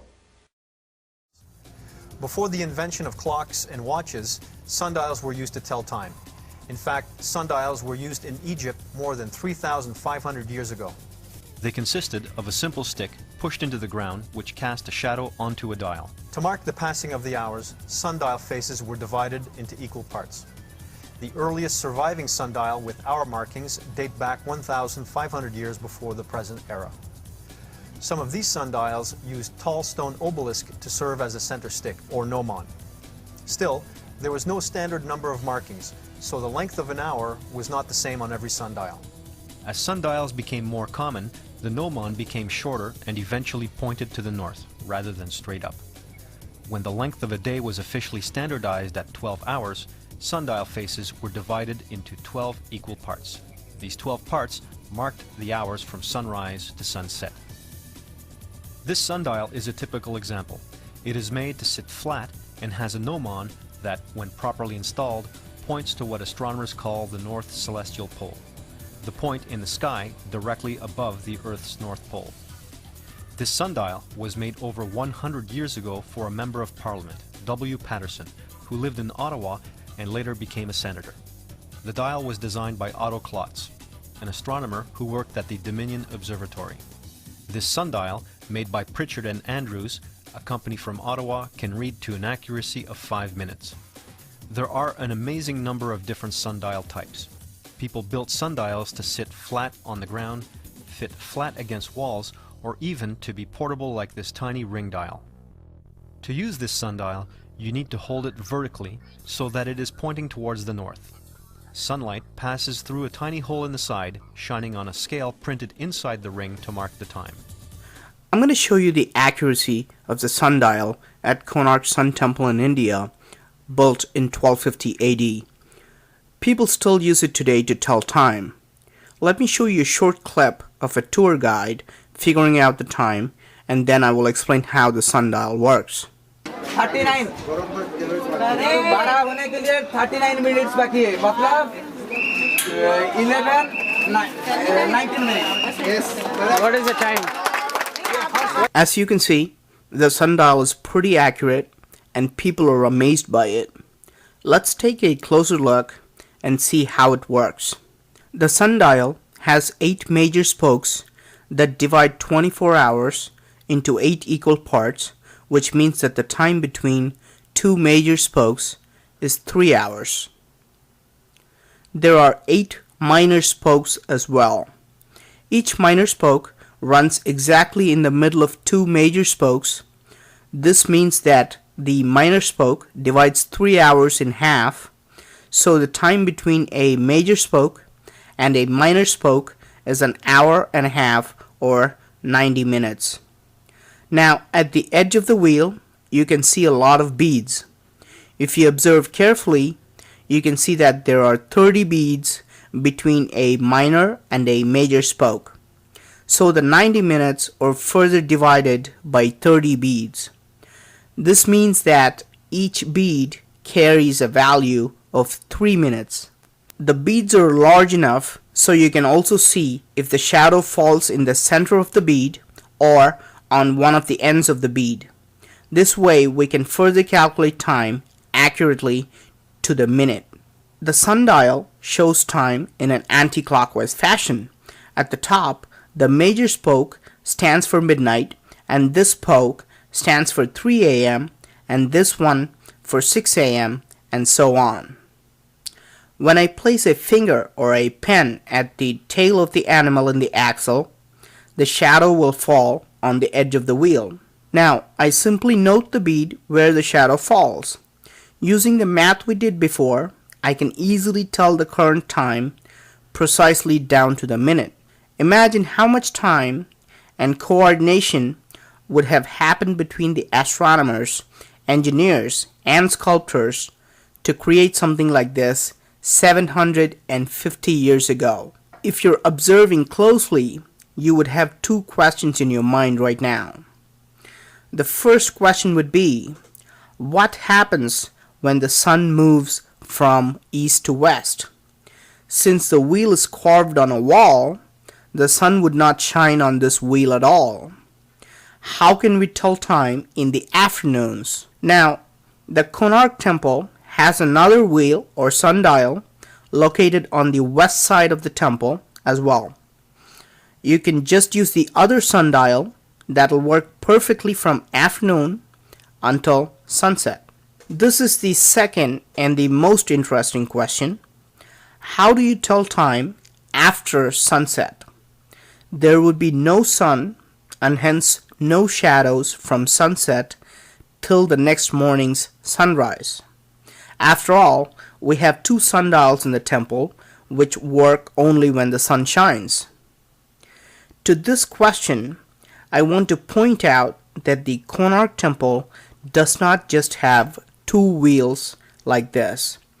The temple has a total of 24 wheels, all accurately carved, just like the sundials. Have you heard of the moon dial? Do you know that the moon dials can work just like the sundials during nighttime?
It's by far the most valuable, important place left in the world for science. It happens to be an untouched reservoir of natural resources. We've found enough of coal within 180 miles of the South Pole in a great ridge of mountains. It's not covered with snow, enough to supply the whole world for quite a while. That's the coal. Now there's evidence of many other minerals. We're pretty sure there's oil. Now that coal shows the bottom of the world. Now by far the coldest spot in the world. Where that coal is gets 100 below zero in the winter.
The pitcher, steroid Santa Claus, kicks and deals. It's a long fly ball going back, and the ball shatters the sky, bringing the ocean itself down into the stadium. Oh, Simpson just broke this dream's reality wide open. Taking an idea I got from a Stephen King book, I'm going to cover this town with a dome! It's been done! Really? Did you know about this? Coming this June, last summer's #1 show returns Under the Dome. Do you know how to fly those? Absolutely. Do you get to fly to the edge? Oh, yeah. What's past there? Don't know. We're not allowed to fly past that. Let's go. It's against the rules, Jonas. Who are you? The giver. When the elders need guidance, I provide wisdom using memories of the past. Our world was different. There was more. More? Much more. There is no way for me to prepare you for the truth.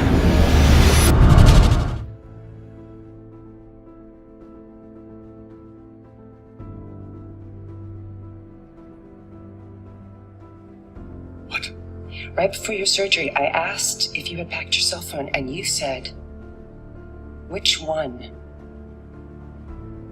When? Skylar, I was medicated. I mean, I could have said the world was flat. You know what I think? I think you accidentally told the truth.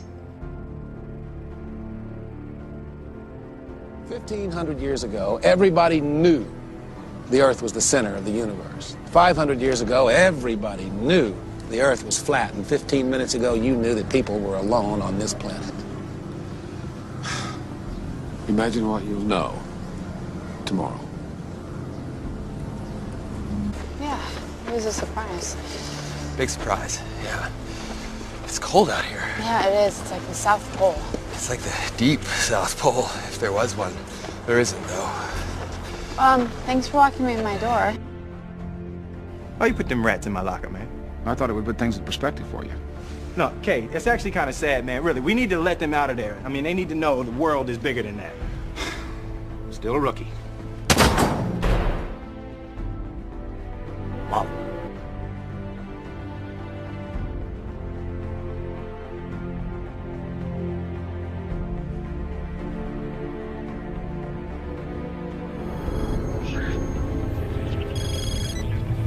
Douglas. Yeah, Look, I can explain. I know the truth. Where are you? You could call it the end of the world.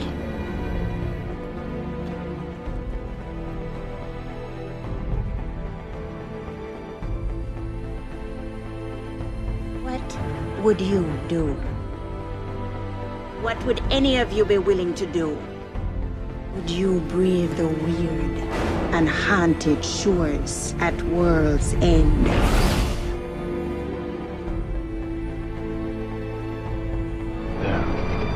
Those mountains. That's it. Do you see what's out there? Yes, If you tell me we'll make it, I'll believe you. we'll make it. We have to.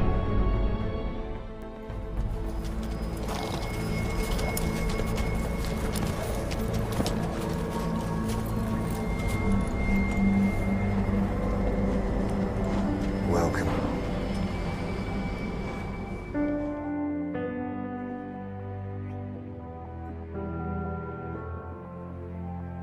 No, I just want to stand on top of the wall and piss off the edge of the world.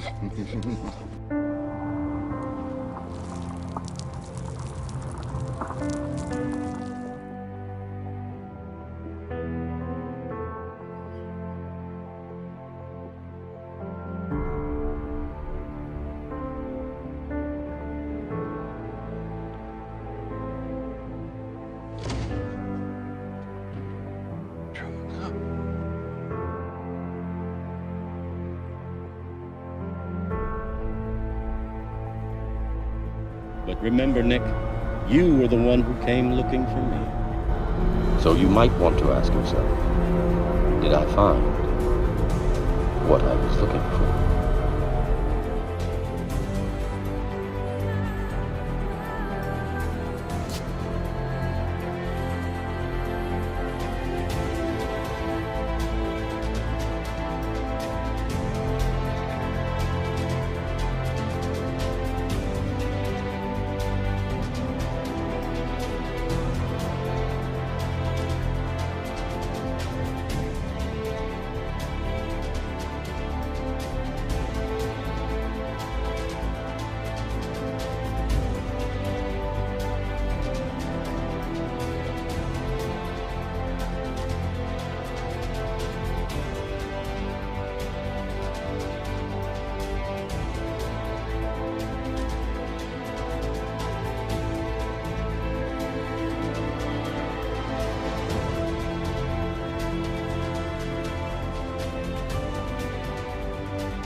we're scrambling around trying to get the show going. And I thought that was appropriate for our guests, Al. I had Yeah, to say that.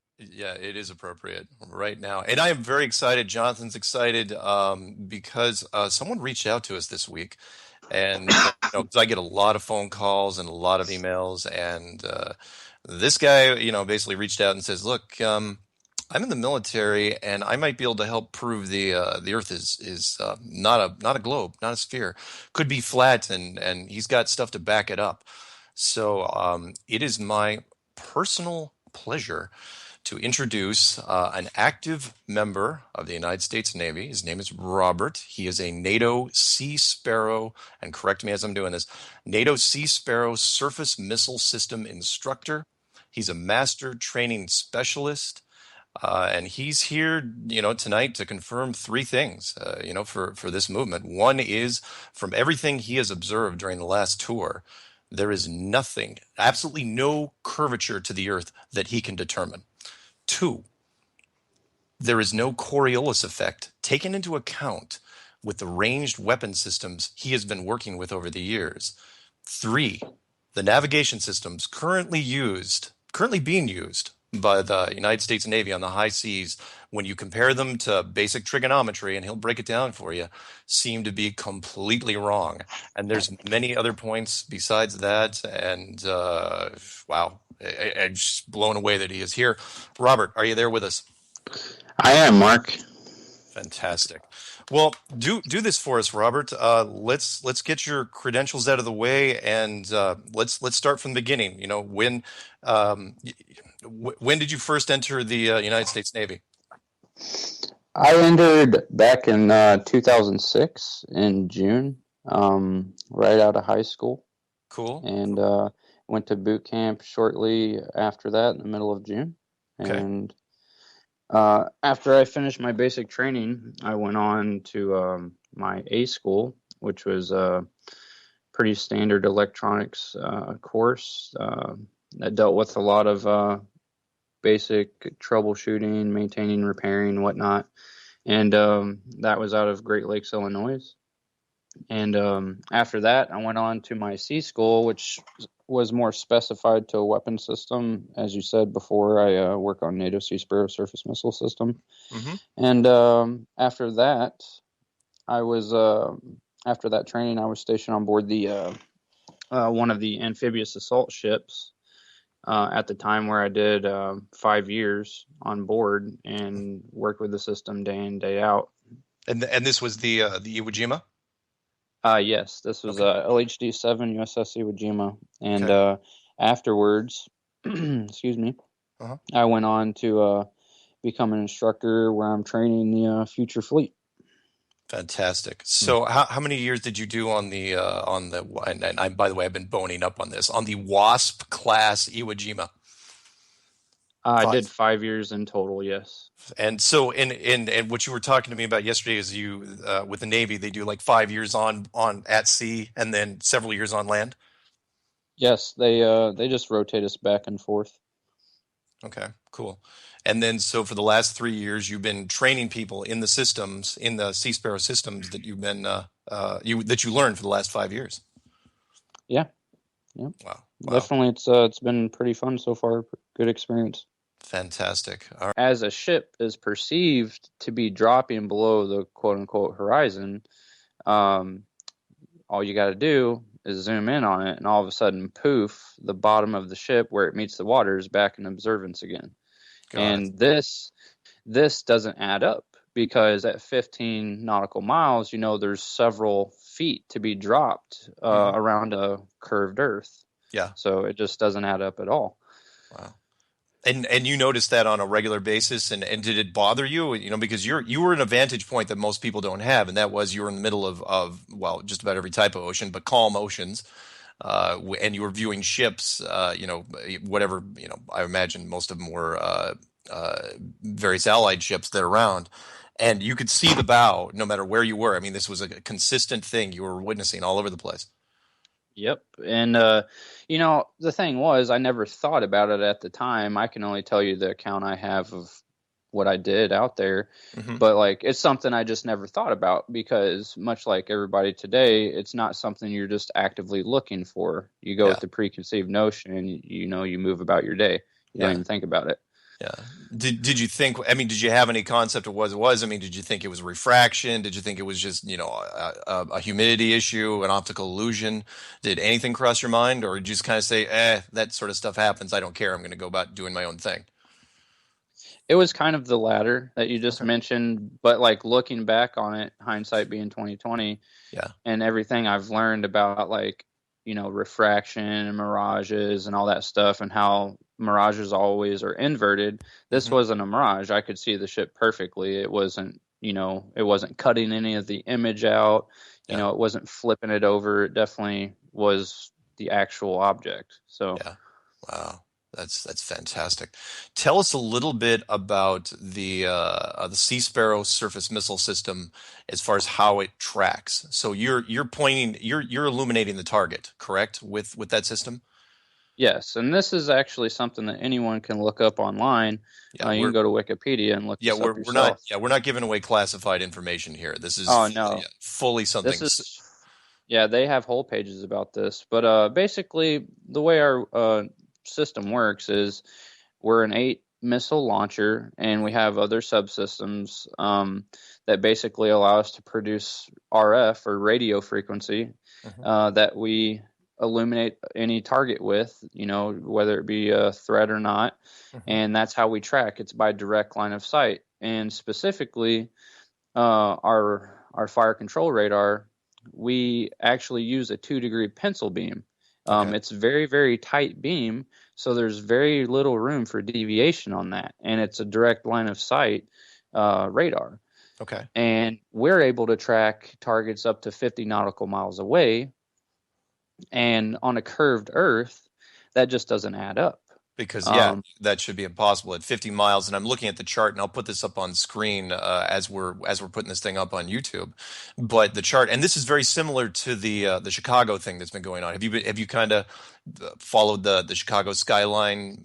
I have 60 miles away across Lake Michigan. Yep, they can see the whole city. There you go. So this is collaborating that, which he's saying he can track targets at 50 miles away, which should be about 1,700 if you round up, 1,700 feet below the horizon. But you're hitting them just fine. Yeah. Wow. And we're tracking them just fine, and it just doesn't add up. You can do simple trigonometry on it with elevation angle, and everything works out, and you don't drop the track. You can track it quite a bit of a distance out. Got it. And this kind of dovetails into a guest we had. And I know you probably didn't listen to the show because I didn't expect you to listen to all of them before this one. When Jeffrey Grupp was going into details about the radar systems, and he said that's how he sort of got into it too, because there's pages and pages of radar distances and how they deal with stuff online. Can I ask a quick question? Yeah. Have you spoken, I guess, with your friends, or your fellow soldiers, like on the ship and whatnot, like about this, or have you kept this pretty much to yourself and to do the investigative research? There's actually 2 people that I've talked to about it, and they're not as much on the out about it as I am, but they definitely are scratching their heads right now because they understand where I'm coming from on it. And like I said before, it's just something that you don't think about. We're told the parameters of how it works supposedly, and then we move on about our day. But there are just some things you can't, just put on the back burner anymore. It's like right in your face. I'm sorry. Oh, go ahead. I was going to say one more part to this questioning. Sure. Because people always say with any and I don't want to go into other conspiracies, but they always say, oh, well, if it was that big, there would be somebody who would talk and come forward. They couldn't keep everybody quiet like that. So, like you just mentioned, the higher ups might know, but do you think that's the case here? Do you think there's a secret at a certain level that they don't want you to know about? Maybe. Is that me or Mark? Well, I Well, guess you know you let, specifically because you're in. I mean, you know what I'm saying, Mark, right? I mean, people yeah, always yeah, say, yeah. But it could be. Well, let me ask Robert this. okay, Maybe let me put it a different way. If you kept going down the way you were going, because you're in, you're in guidance, you're in missile guidance, you're in fire solutions and fire control. The When you get up past where you are now, is it pretty much at that point it turns into a more of an administrative role and then becomes a kind of a cushy desk job? yeah, do they just promote you? Yeah, they just promote you, and then people don't care at that point. It's like, okay, I'm going career, therefore, I don't have to think about this stuff anymore. In which case, the secret isn't really lost. It just never goes past this because nobody figures it out. Nobody makes the leap like you're making. Yeah, and I'm glad you mentioned it that way because that's pretty much what I was trying to say. Like, people just have this mindset of they just honestly, it just seems like they don't care. Yeah. Like, even if you could bring evidence to them, it just seems like they kind of have this disposition to be like, well, you might be right on that, but I don't really care that much, or you're just crazy, you're misunderstanding what you're saying. We all know it's this. And I think a lot of it just gets honestly batted away. And, that one person that's mentioning it, it's like beating your head against the wall because no one else, whether they care or not, just doesn't have the getter, the go and get it attitude as far as trying to figure out this information. Can I answer something to that, Mark? Yeah. When I worked at Verizon, it was First Bell Atlantic. You're absolutely right. There's a lot of us that were specially trained in a specific task, fiber optics, whatever, and you had access to equipment that only people in telecom would have access to at a certain level. But you're right. A lot of people never cared, or like me, I was investigative. I was always a bit of a tinkerer, and I would take things apart as a kid and hack and you name it. So I would try to explore things, and they say, well, you don't need to do that. My managers would actually say, no, don't go look in there and don't do that. But other people weren't even interested in investigating it. Whether it was like wiretapping, all these extra features and functions that we can do on a daily, look, at one time there was a scandal. I shouldn't probably say this, but, looking at text messages, databases of, things that you shouldn't look at. And I know, you have protocols in the military. You don't want to ruin your career per se. You don't want to be be mischievous. But like you said, when you get to a certain level of technical expertise, because you guys are experts at what you do. I mean, you've been doing this for, how many, you said 10 years? 10 years, yeah. Yeah, so to pose the question to fellow, guys with you on the ship, it's not that absurd or that far-fetched to pose the question. No, it's not. But it's kind of like pilots talking to each other.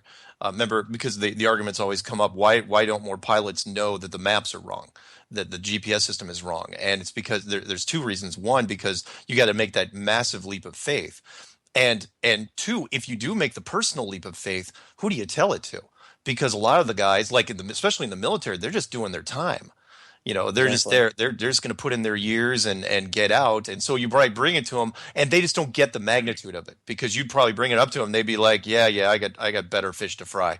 They just don't understand. No different than the people that I still get emails from and say, "Well, what does it matter if the Earth is flat?" It's like, what are you kidding? Why would you say something like that? It's the biggest story of all time. Why would you just dismiss it? It's like, well, I don't care. I still got to go to work. It's like, yeah, but your work and your world would change literally. So, so yeah, it's and how many? Do we know how many minutes until break at this point? It could be coming like at any second, right? If we're 5 minutes off. We're off. Yeah, the whole thing was off tonight. Mercury retrograde. Yeah. Mercury retrograde. So if you hear music, I'll just cut straight to break because hopefully we will hear music. But there's so many questions I have for you, and hopefully you can answer them. So let's talk about real quick before we go to break about the system itself, because you said the system that you're working on was actually based on an older system that wasn't even United States. It was built on a European system, right? It was actually, yep. Go ahead. Do you want me to get into it now before the break? Yeah, and then we'll just come back. We'll just roll as long as we can. Okay. So basically, I can't talk about specific stuff, obviously, but of course, NATO Sea Sparrow, its involvement on who created it is in the name itself, the NATO community. All right. There was 13 countries specifically that were involved. And helping create this weapon system. It was originally created as a point defense weapons missile system, and it was used, during coming out of World War II. Because we had a lot of threats with low-flying aircraft, just launching at us and getting out of there. And we had no way to really combat it. So one of the things that you mentioned is the fact that we had some European countries help us. Specifically, one of the things that is a part of our system is our computer, and how we actually, solve the fire control problem, how we, go in and actually put a missile on a target. And that computer was basically retrofitted from a Norwegian tank. And it was built specifically for that tank, and it was just repurposed later on for obviously this system. But if you look at it, any tank is actually built upon a planar model. It's built on an X and a Y coordinate system for like artillery shots. Yeah. And if you look at it, I mean, when that gets repurposed to a missile system, and we have much further range than obviously a tank does on being able to effectively put a missile on a target, you would think that we would have to account for the curvature of the world, because it's got to be able to maintain a proper course to get to the target. Okay. And that's just not something you observe. Wow. It almost. With me is personal friend and wingman Jonathan from Jersey, and on with us is special guest and brand new, his first interview ever. I hope it's not his last, but we'll see. Is Robert from the United States Navy. He is the NATO Sea Sparrow Surface Missile System Instructor, Master Training Specialist, and he's basically coming out and saying, you know what? Everything I see, the world doesn't look like a globe, that's for sure. In fact, he couldn't prove it if he wanted to. So where we left off with you, Robert, was that the Norwegian system, the Norwegian tank system that was retrofitted for the United States Navy Sparrow missile system, which I find fascinating in itself. It's like, what, you're not going to spend the money and write a whole new thing of software? Is nothing really changed when you moved from the tank? Not much changed. Moving from the tank model to the ship model, all they did was extend the range, because the Sparrow system has longer ranges than any tank, right? Yes. Okay. And it does not account for what I think you mentioned earlier. It does not, and please feel free to expand on this. It does not take into account the Coriolis effect, otherwise known as the Earth spinning. Is that also true? That is correct. Can you give us anything on that? Yeah. Basically, the main thing whenever they repurposed that Norwegian tank's computer, the only major thing they really changed, none of the hardware changed for it. The only thing they changed around is the software, and that was just to integrate for a missile system being used instead, because obviously we got more ammunition readily available, like we have 8 missiles instead of 1 barrel. We have different peripheral pieces of equipment other than just onboard equipment with a tank. So the software was changed to run through the same hardware. And I know some people know what I'm talking about with that. But basically, when you can't change hardware, your software is limited. And that's with any computer, Yeah. And so the only thing they could really implement with that, like you said, is a further range because of the missile itself. Yeah. Wait, can I ask a question real quick? Yeah, go ahead. The targeting system on the Norwegian tank, that was for like a tow missile system or a Hellfire, or what kind of, for a missile, right? Not a projectile, not like a shell. For the Norwegian tank? Yeah. Was it for a shell or for a missile system that was mounted on the tank? It was for a shell. Okay. No, because I think that's important, because a missile has, a rocket on the end of it, right? So it's a different thrust vector and all that. I guess, I don't know if that's the right term, but a shell, you're accounting for it dropping, right? Yep. Yeah. And you account for missiles dropping too, but basically you have a solid propellant in a missile that burns out to a max distance, but once it's in the air, it has onboard guidance to adjust its wings to basically inertial nav to the target. Yeah.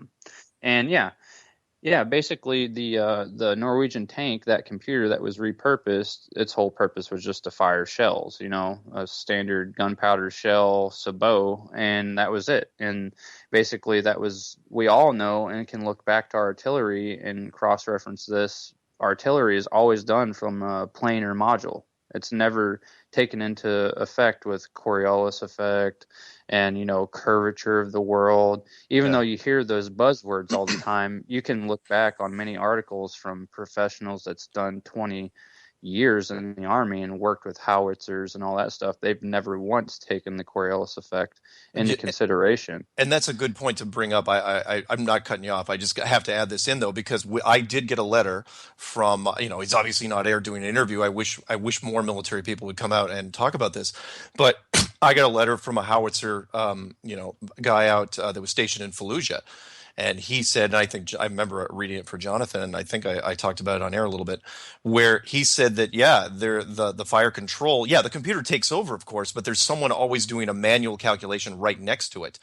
And he was part of that team, and he said, look, that guy that's doing the manual stuff, he never took into account that the Earth was spinning, ever.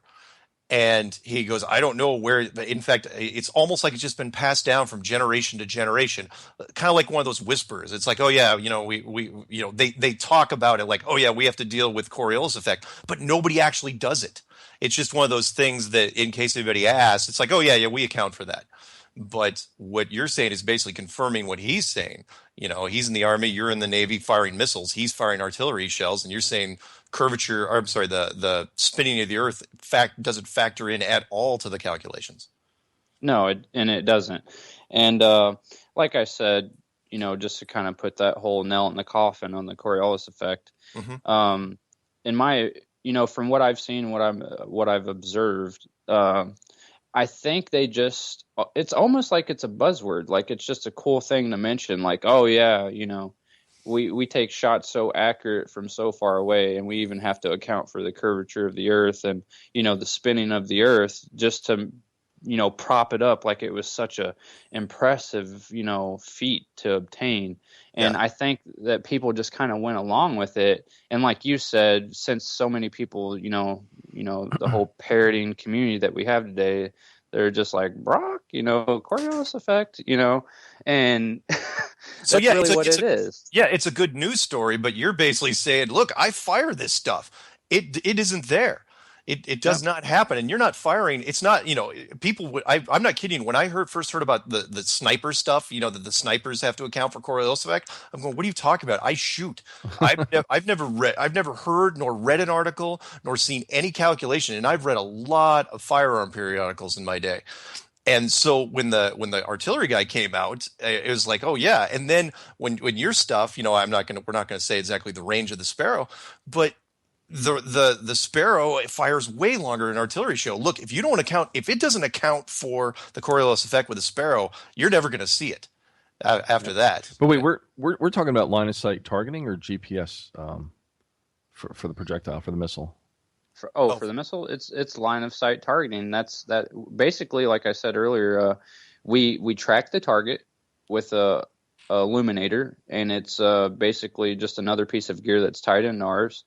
And once we lock up on the target, we're line of sight pointing straight at it, because it's a 2-degree pencil beam. It has to be pointing straight at it, because if it's not going to see it. It's not a search radar. It's a fire control radar.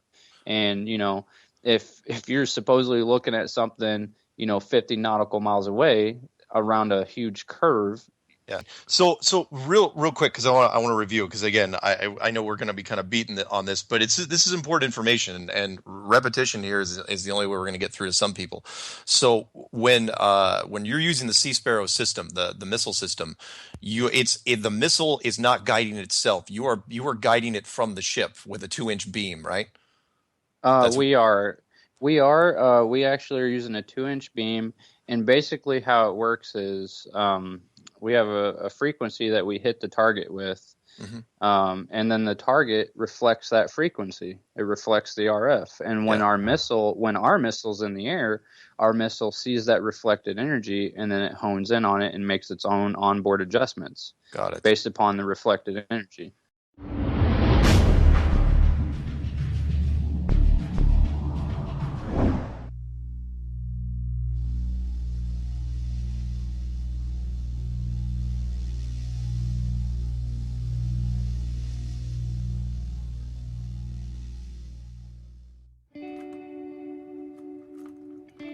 you surprised when your daughter enlisted?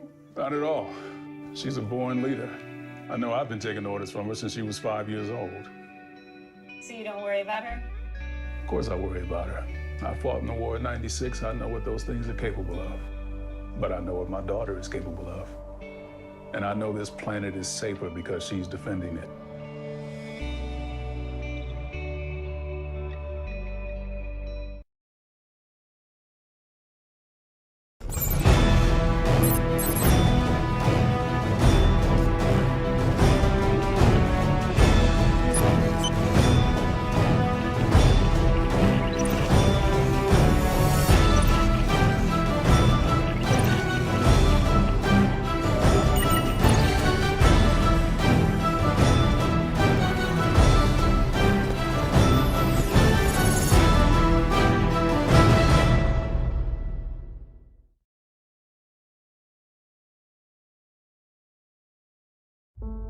Years ago, the world escaped the clutches of extinction. We must never forget our survival is only possible when we stand together. We have found strength and unity as a planet, and that strength has brought us the power to survive. When the world was brought to its knees, the army was there to fight back. Promised us that this would never happen again. They have been the driving force in uniting nations around the world to form the most powerful weapon against another attack. The Earth-space defense.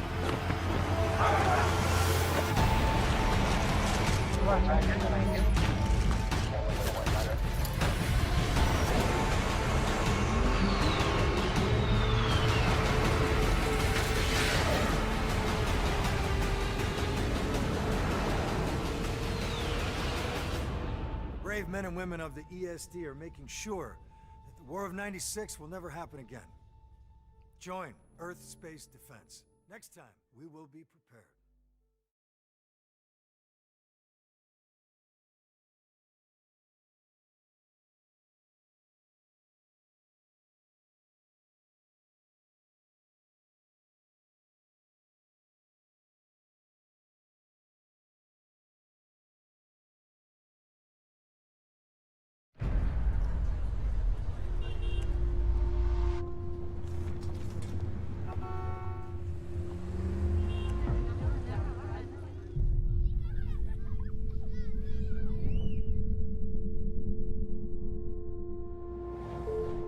My name is Karelin. I am the supervisor for Earth. Under our supervision, you will all flourish here. Peace, health, security for everyone.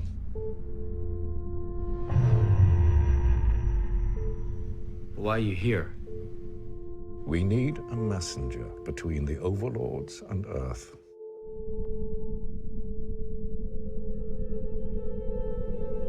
What are you thinking?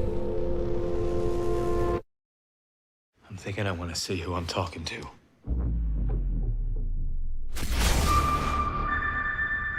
The overlords talk about peace, but this is an invasion. Look at the good here. There is no war, no disease. I would rather the world went down under our control and flourished under theirs. You've never wanted what's best for us. There's no need to be afraid. They want to destroy us. This is not about us. This is about the whole damn world. Tell them the truth about what you really are.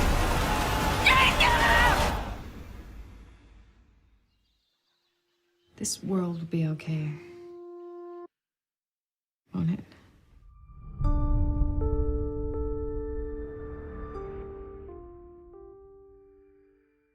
Lieutenant Kendrick ordered the code red, didn't he? Because that's what you told Lieutenant Kendrick to do. Object! And when it went bad, you cut these guys loose! Your Honor, you had markers inside a phony transport. Your Honor, you doctored the logbook. Damn it, Captain! You coerced the doctor. Consider yourself in contempt. Colonel Jessup, did you order the code red? You don't have to answer that question. I'll answer the question.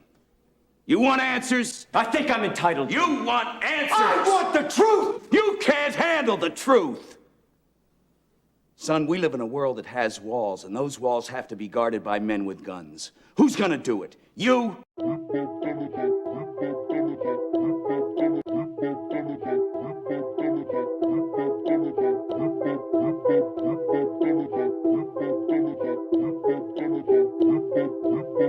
Yeah, you ain't seen my best. Checkmate, in a game of chess. Globalist, see me as a threat. Free thinking, got the world at my neck, huh? And my paranoid picture Malcolm X in a room full of pigs trying not to bust a sweat. Ayy, Neil Tyson need to loosen up his vest. They probably write that man one hell of a check. Ayy, I'm over here on this side of town. Come on over here, try to clown. Ayy, I never pipe down. If they weren't coming for me, then they definitely coming for me now. I can't even keep my phone charged up. All the shit I'm talking, I should get my own barred up. Rappers, get off of my dick and get your own bars up. Vladimir and Liz's breath got the clone skirt, cuz whoop. Use your common sense. Why is NASA Part Department of Defense? They divided up the seas into 33 degrees, feeding kids masonry. Bruh, be careful what you read. Flatline, flatline. There's no superior bloodline. Flatline, flatline. You got me once, but that died. Ayy, voice. Do I have a voice? Do I give a fuck? Do I have a choice? Joint. I roll up a joint. Keep my shooters in the game like I hate to disappoint. I see only good things on the horizon. That's probably why the horizon is always rising. Indoctrinated in a cult called science, and graduated to a club full of liars. Heliocentrism, you were the sixth victim. Fuck you and your team, you can sit on the bench with them, they nervous. But before you try to curve it, do your research on David Irving. Stalin was way worse than Hitler. That's why the POTUS gotta wear a kipper. I'm a man first for an artist. Did a lawyer look up Dr. Richard Sauter? Bounce, flatline. You fooled us for the last time. Flatline. There's no superior bloodline there. So you want to find the farthest point from that center. And it turns out sea level at the equator is farther away from the center of the Earth than sea level near the poles. It has nothing to do with global warming and melting of the ice caps. Why is that? Because Earth, we know it spins once a day. Yes, thank you. 3 people know how long a day lasts here. Good for row number 2. They're off to a great start. So you spin, when you spin pizza dough, it kind of flattens out. Yeah.